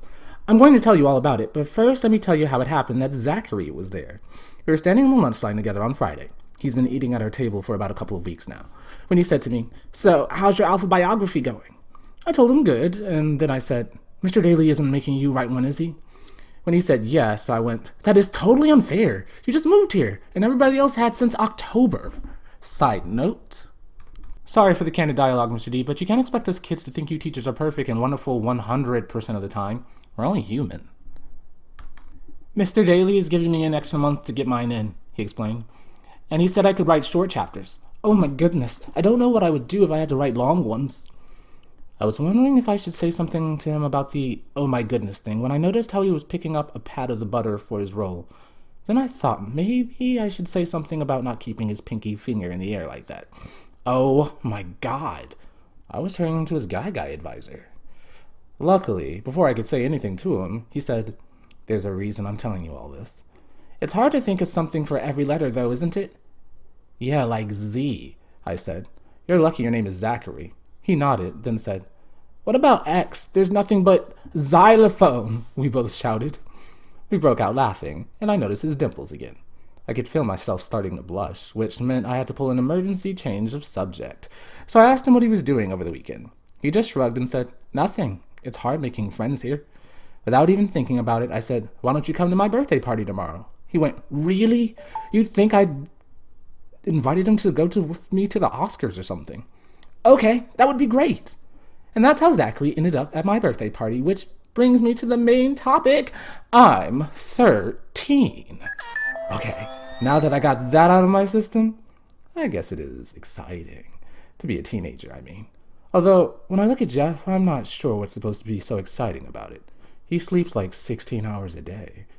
Some of my friends already are 13, and they said the main difference is that things are more expensive now. No more 12 and under. But, I don't know. I feel more grown up somehow. Not that you would know that from my party, which was totally fun and kind of goofy. After we went ice skating at the rink, Zachary is an awesome figure skater. We came back and had what my dad calls silly foods, including hot dogs, tofu puffs for Addie, which were barbecued outdoors. Hello, there's like 2 feet of snow on the ground. Sesame noodles, corn on the cob, see previous parentheses. My dad said even though it was the frozen variety, corn on the cob was a must because it's my favorite food.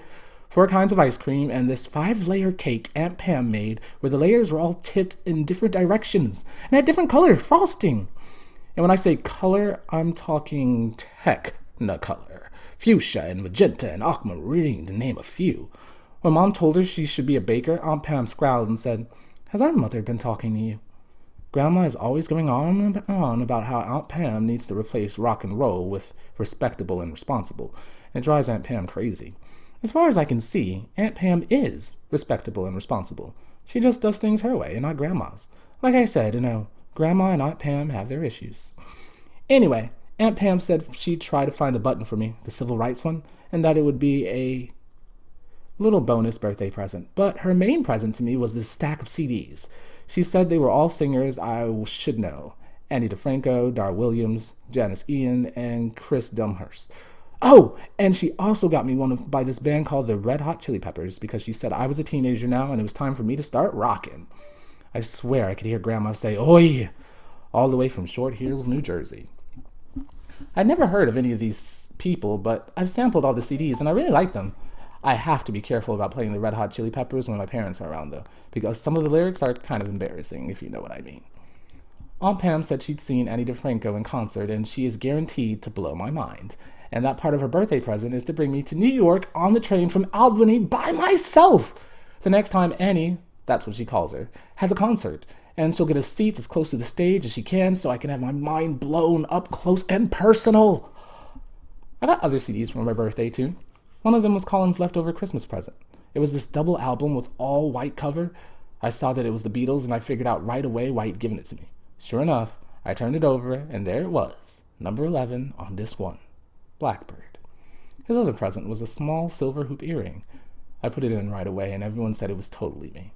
In which case, Skeezy piped up, "You won't be needing that stud. Can I have it?" I told him no, and he started whining about how we were earring brothers, and that meant we were supposed to share, and, well, that wasn't too embarrassing, especially considering that when he said it, his face was a mess of cake crumbs and frosting. Anyway, I love Colin's presents, and I think he liked mine too. I gave him a shirt from the Gap. It wasn't the present I had under my bed. That was a Hawaiian shirt with about as many colors going on in it as Aunt Pam's cake. But after our last IM, I knew it wasn't fair to give it to him. That shirt was a lot more me than Colin, so I kept it, and got him one of those polo-type shirts from the Gap instead. That's more his style, even if it doesn't have a little logo thingy on it. I did get it in purple because, hey, I'm not about to feed the straight and closeted gay drabness monster. Besides, one of Colin's secrets that only I know is that his favorite color is purple. He tells everybody else it's blue. I won't go into a whole list of my presents, because I wouldn't want you thinking I'm a total material boy, even if maybe I am. But I have to tell you my two very favorites. Very favorite number 1. This big box came from Grandma Lily and Grandpa Ray about 2 days before my birthday. For some reason, I decided to wait until my party to open it, which I'm glad I did, because it just added to the goofiness factor. It was a truck. A big yellow dump truck. I said, "I think the grandparents have finally lost it." "Look carefully," my mother said.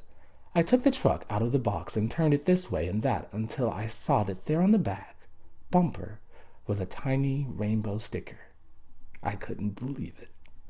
"It was your grandpa's idea," Mom told me.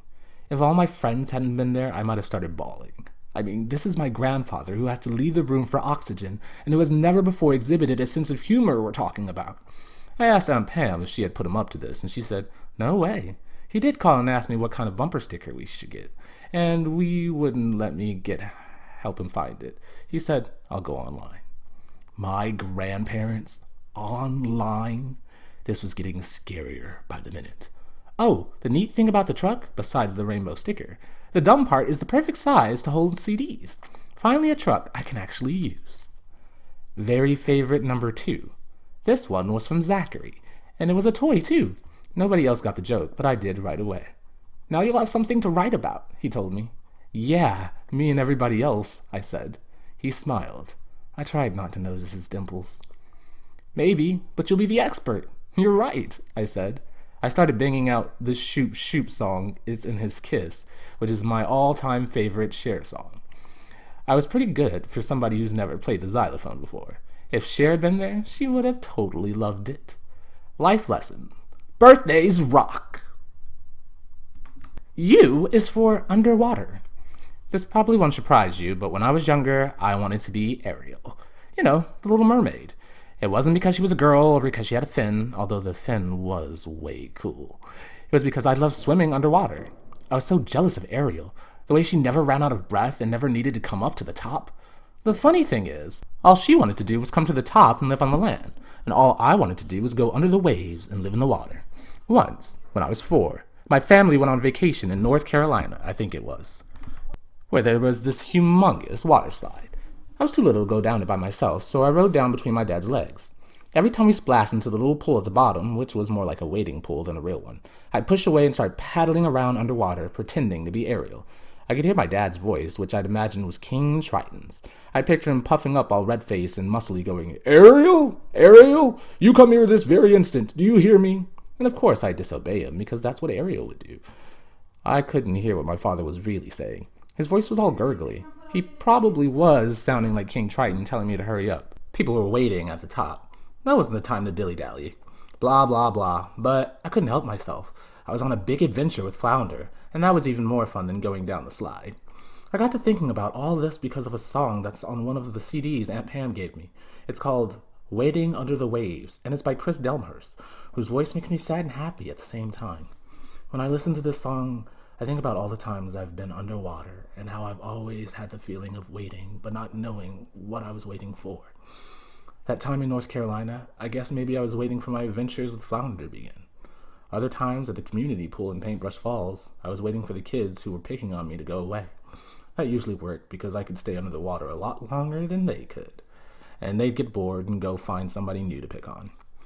One summer, I discovered that I liked looking at boys, and some of them were the same boys who were picking on me. That was very confusing. That summer, I might have waited under the water for the confusion to go away. Mostly, I think what I was waiting for, or maybe wishing for, was the world above the water to feel as calm and peaceful and safe as the world under the water. Does that make sense? Side note.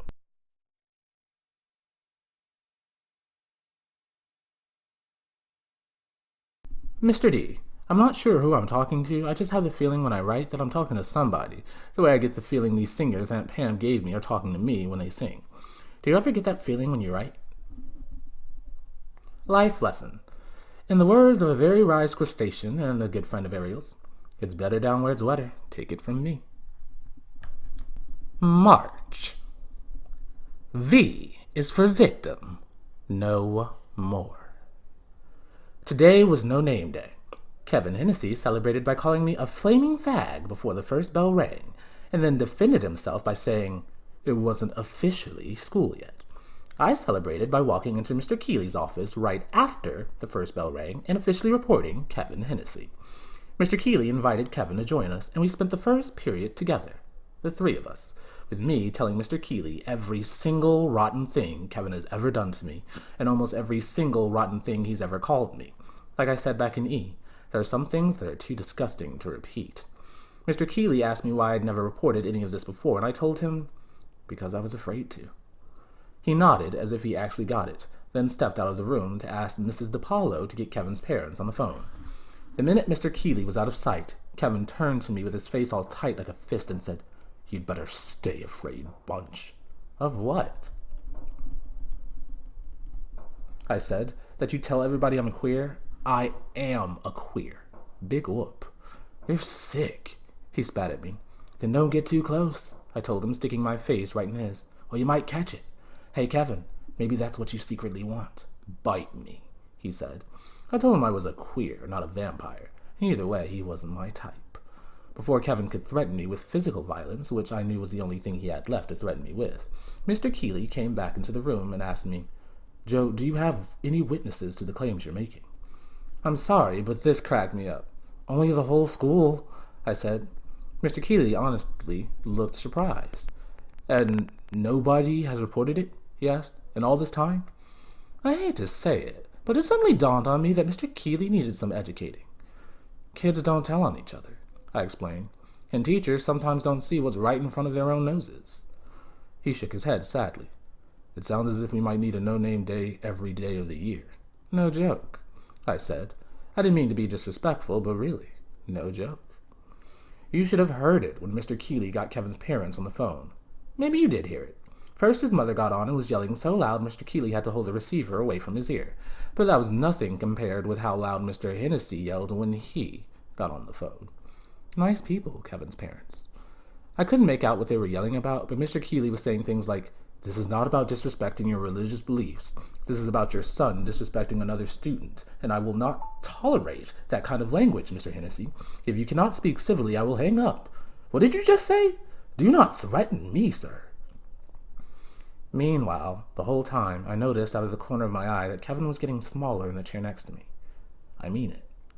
Honestly. He was kind of folding in on himself, especially when his dad was hollering at the other end of the phone.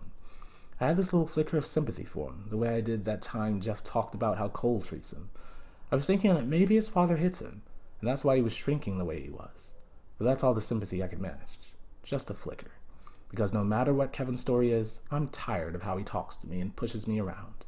I'm tired of being a victim. I don't know how it happened. Maybe it was the fact that it was No Name Day. Maybe it was because I was wearing the pin Aunt Pam had just sent me that said, "No one is free when others are oppressed." Maybe it was remembering how last week Kevin had said something really mean to Zachary, and I just stood there and pretended I hadn't heard it. Whatever it was, something finally snapped. It's like Eleanor Roosevelt said, "No one can make you feel inferior without your consent." I always remembered that from my 4th grade report, but I never understood it until today. Well, today, I stopped giving Kevin Hennessy my consent. It was so cool the way the rest of the day played out.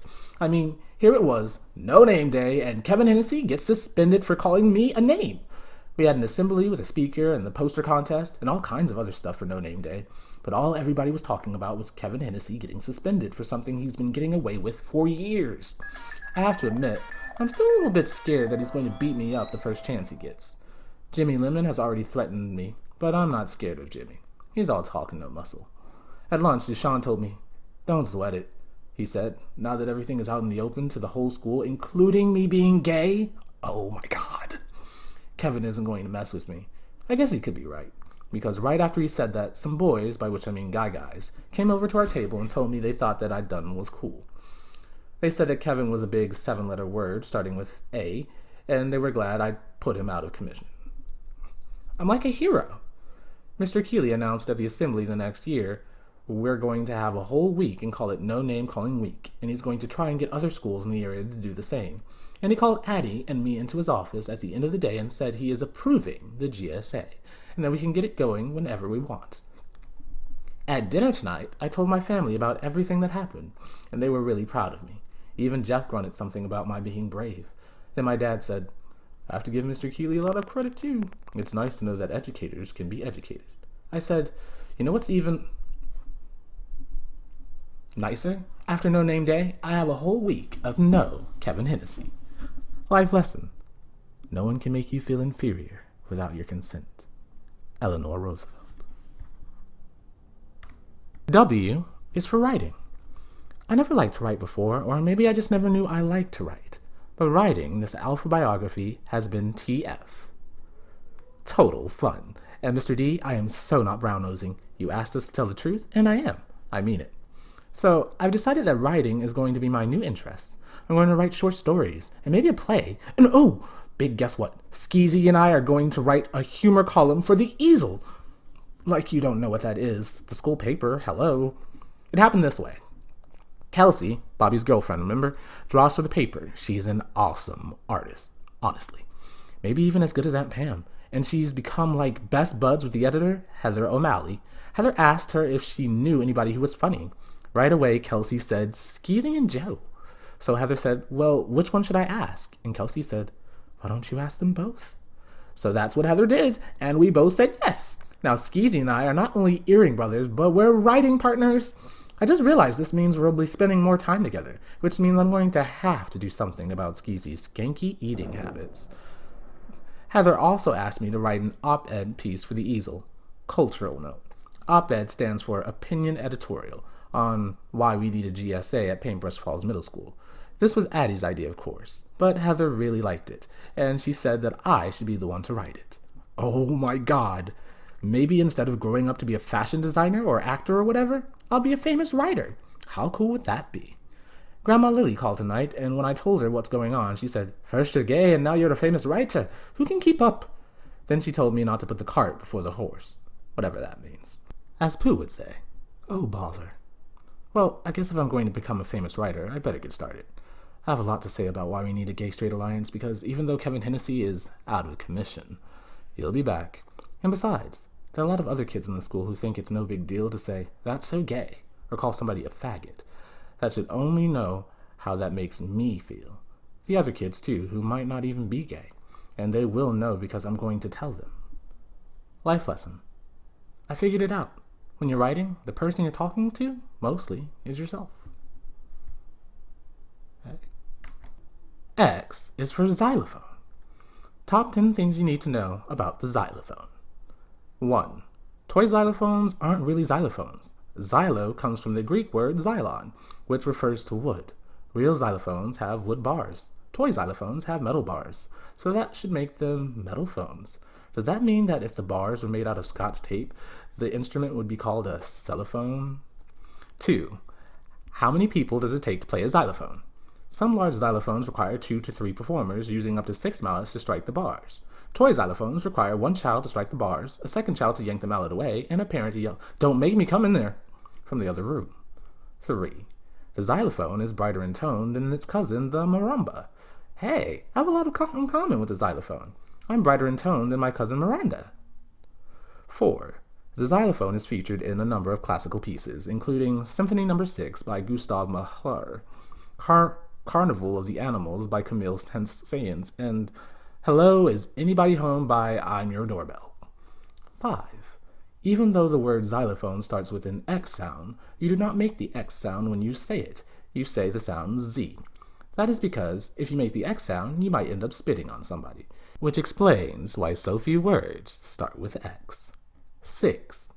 Xylophones are usually placed on stands with wheels, so they can be moved around easily. If that's the case, shouldn't xylophone players be placed on roller skates? 7. Mallets are also called beaters. For a bright and sharp sound, use a hard beater. For a gentle sound, use a soft beater. For an omelet, use an egg beater. 8. It is said that if you dream of seeing a xylophone, it means you will achieve your greatest ambition. On the other hand, if you dream of being a xylophone, it means it's time to call your therapist. 9. There are different kinds of xylophones played in different parts of the world. Some of their names are the marimba, the balafon, and the douali. Some of the names of the xylophone players are Fred, Harry, and Mildred. 10. Cher, Julia, and Keanu do not play the xylophone. Life lesson. As X words go, you can't beat xylophone, except with the mallet. Y is for yesterday. Yesterday was Friday. It started out like any ordinary day, but then the most amazing things happened. You will not believe what I found out. Are you sitting down? Kevin Hennessy is not coming back to school. Neither is his brother Cole. Everybody was talking about it. The story is that his parents were so disgusted with Mr. Keeley and the school board, and probably didn't want to have to own up to the fact that their sons are total bullies, like their father, that they're taking Kevin and Cole out of public school and sticking them in St. Andrews. Poor kids at St. Andrews is all I can say. Jimmy Lemon walked around all day looking like he was sucking on his last name. I almost felt sorry for him. I mean, he did lose his best friend. But hey, maybe now he stands a chance of turning into a decent human being. Even with Kevin going to St. Andrews, I still worry about him beating me up. We may no longer go to the same school, but we live in the same town, and Paintbrush Falls is not very big. But who knows? Maybe at the parochial school, they'll teach him how to be a real Christian and stop being a bully. They believe in miracles, right? It could happen. I was afraid the story might all turn out to be a rumor, but my dad said it was true. He told me that Mr. Keeley and the school board, all except one member, whose name he wouldn't tell me, no matter how much I begged, stood up to Mrs. Hennessy and her, what was that word Addie's mom used? Oh, right, cabal. And that was the end of it. He did say this one board member, he or she, who shall not be named, was making noises about starting trouble in the fall and fighting the GSA. So guess what? My dad is going to run for school board. He said Mr. Keeley needs all the support he can get to keep doing the right thing. You want to know why else yesterday was such a good day? Because Colin asked if he could come over and we watched a movie together. I told him I already had plans to go with a gang of 5 and some other friends to see that new Keanu Reeves movie, and did he want to come too? So we all went, And right in the middle of the movie, Colin whispered to me that Keanu was his favorite movie star. I whispered back that Keith Hernandez was my favorite baseball player. Colin was all like, really? And did you see the game where he blah blah blah? And I had to own up to the fact that I'd heard Jeff talking to a friend about him, and I had no idea who Keith Hernandez was. I just liked his name. Colin cracked up, which got me laughing too, and Skeezy hit me on the back of my head with his box of malted milk balls and told me to zip it. So now you know that Skeezy was sitting behind me, but guess who was sitting next to me? Zachary. Colin was on one side of me and Zachary was on the other. For some reason, this kind of freaked me out, but I don't know why. After the movie, we all went to the candy kitchen for ice cream. We were having the best time until Addie and Dushan got into a fight over how the girl in the movie had to act all dumb, so Keanu could look cool and manly. Dushan got so frustrated with Addie that he just left, and Addie cried. Actually cried. I've never seen Addie cry in my whole life, and it made me feel terrible. But she said she and Dushan fight sometimes, and they always make up. She said the problem is that they look at things differently, and they both have really strong opinions. Duh, really? Then she said, at least making up is fun. That put the picture of them kissing in my head, and all I could think to say was, gross. Which just shows I still have some growing up to do. While we were walking home, I asked Bobby, privately, if he and Kelsey ever fought, and he shook his head like he didn't even know what I was talking about. Those two are so funny. After like 6 months of going out, they still blush around each other all the time, as if they're embarrassed just to be breathing the same air. I'm going to nominate them as cutest couple for the yearbook, even though, hello, it's always Sarah and Justin. But who knows? So much is changing this year, maybe Sarah and Justin will just have to settle for runners-up. Even with the fight, it was the best evening, just being with a big group of friends. When I got home, Addie IM'd me and told me she and Dushan had already made up on the phone, which wasn't as much fun, she said. And could I come over to her house tomorrow, which is now today, to talk about the GSA?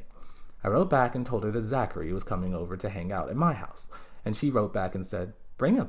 And I said I didn't think he was quite ready for GSA talk. Besides, I wrote Addie, it's the weekend. Give it a rest. Honestly, Addie is so intense, I don't know how she doesn't need all weekend just to sleep and get over herself. Right after I finished IMing with Addie, Aunt Pam IM'd me. She said she was missing me and couldn't wait for me to come visit her in New York City. She doesn't think Annie is going to perform there until the fall, so I have got to visit before that. She told me she'd talked to Mom and Dad about my coming down this summer for a whole week. She's going to show me everything and take me everywhere. She even got some gay friends she wants me to meet. People like me. This will be so awesome. Then she asked me what color my hair is these days. I felt kind of bad telling her the truth, but I did. I said it was brown. I've stopped streaking it, and I don't paint my pinky fingernail anymore either because, I don't know, all that was kind of special Aunt Pam and me thing. Oh my god, maybe I am toning down my act. Not really. I still have a closet full of Hawaiian shirts, and you should see the high tops I'm getting. Bright green with hot pink piping. Oh, I almost forgot. Yesterday, Heather O'Malley said she thought my op-ed piece about the GSA was perfect, and that Skeezy and my humor column about where people sit in the cafeteria was a riot. Mr. Daly told me he'd read them too. He's the advisor for the easel, and he thinks I've come a long way as a writer. He said I show real promise. So yesterday was a great day. I don't know if it was the best day of my life, but it was definitely in the top 10. Life lesson. A day can start out ordinary and end up being in the top 10. Z is for Zachary, of course. Zachary came over today and I told him I liked his dimples. Just like that. I said, I like your dimples. He giggled and went, oh my goodness. I was all set to say something about how maybe he shouldn't say that at school so much, and maybe he shouldn't wave his hands around when he talks. So, Aunt Priscilla. And maybe he shouldn't keep his pinky finger in the air when he reaches for a pat of butter. And then I thought, who am I to talk? Please. Besides, Zachary is like the happiest person I ever met. Why mess with success? So instead, I said, will you teach me to do a headstand? Because he's a gymnast, remember? And I'm a total klutz. And he said, really? Sure. It took me like forever, but I finally managed to do one. I kind of missed having his hands around my ankles after he took them away, but the feeling of being upside down and staying there all by myself was amazing. Both of us cheered when I finally fell over. And then we got punchy because of the zillion times I'd fallen over before that. Zachary called me Mr. Wobbles. And then we couldn't stop laughing. Mom heard us and she got us laughing too. When she asked Zachary if he would like to stay for dinner, all he could do was nod because he was laughing so hard. After dinner, we hung out in my room and talked. Who knew we'd find so much to talk about? And let me tell you, once he gets going, Zachary can talk. You probably figured out by now that he's also likes to laugh. His laugh is kind of goofy, and the sound of it is really contagious. He told me how much he likes my new high tops and the way they kind of match my room. And then he told me how much he likes my room and how everything in it is so me. At one point, he picked up this notebook with my name on it, except the name was Jotun. "What's up with that?" he asked. I explained how I used to give myself other names all the time. He smiled his dimply smile and said, "Why, you're totally Joe," meaning you're yourself, Zachary said with a shrug. Totally. I thought about how Colin had told me the same thing, but there was a difference with Zachary. "You're yourself too," I said. Zachary said, "So we're both totally Joe." Even though that made a weird kind of sense, it got us laughing. And before you know it, we were laughing hysterically. And then we were racing each other to the bathroom. We both had to pee so bad. I had this feeling Zachary and I are going to be best friends. We might even be boyfriends some days. Who knows? Did I tell you he's actually a lot cuter than I first thought he was? Right now, though, Zachary is kind of clueless about who he is. The gay part. I mean, even if the rest of the world figures maybe that's who he is. That includes me. But hey, the rest of the world can be wrong. Zachary will figure himself out when he's ready. As for me, well, I may have figured out that I'm gay, but I'm sorry, I am not ready to exchange saliva with anybody. The boyfriend thing can so wait. It's funny, I started this alpha biography with my oldest friend, and I'm ending it with my newest friend. I never thought I could write this much, and now that it's coming to an end, I feel sad that I have to stop. Sort of the way you feel when you're almost at the end of a really good book and you know you're going to miss the main character. But in this case, the main character is me, myself, Joe, formerly Jotun Bunch. I guess there just aren't enough letters in the alphabet to tell my story. Or maybe it's that there's still so much left to happen. Like next Thursday, the easel is coming out with my writing in it. And next Saturday, Zachary and I are going to the mall together. And then we're going back to his house to make pizza from scratch because he loves to cook as much as I do. And the week after that, we're having our first GSA meeting. And Mr. Daly's son is coming to talk to us. And in June, right after school lets out, I'm visiting Aunt Pam from New York City for a whole week. And next fall, I'm going to visit her again and hear Annie DeFranco in concert, where I will have my mind blown up close and personal. And the fall after that, I'll be in high school. And maybe sometime in high school, I have 4 whole years, so it could happen. I'll be ready to exchange saliva, and I'll be voted one half of the cutest couple of the year. And our photo will be in the yearbook. I'm trying to picture who the other half of the photo will be. Maybe Zachary. Maybe Colin. Maybe Leonardo. Maybe Keanu. Footnote. Smiley face. Or maybe somebody I haven't even met yet. I guess I'll just have to wait to find out. And that's okay, because you know me. I love surprises. Life lesson. Alpha biography should be full of italics, capital letters, and exclamation points, just like life. And they should never end with the words, "the end." They should always end with, "to be continued."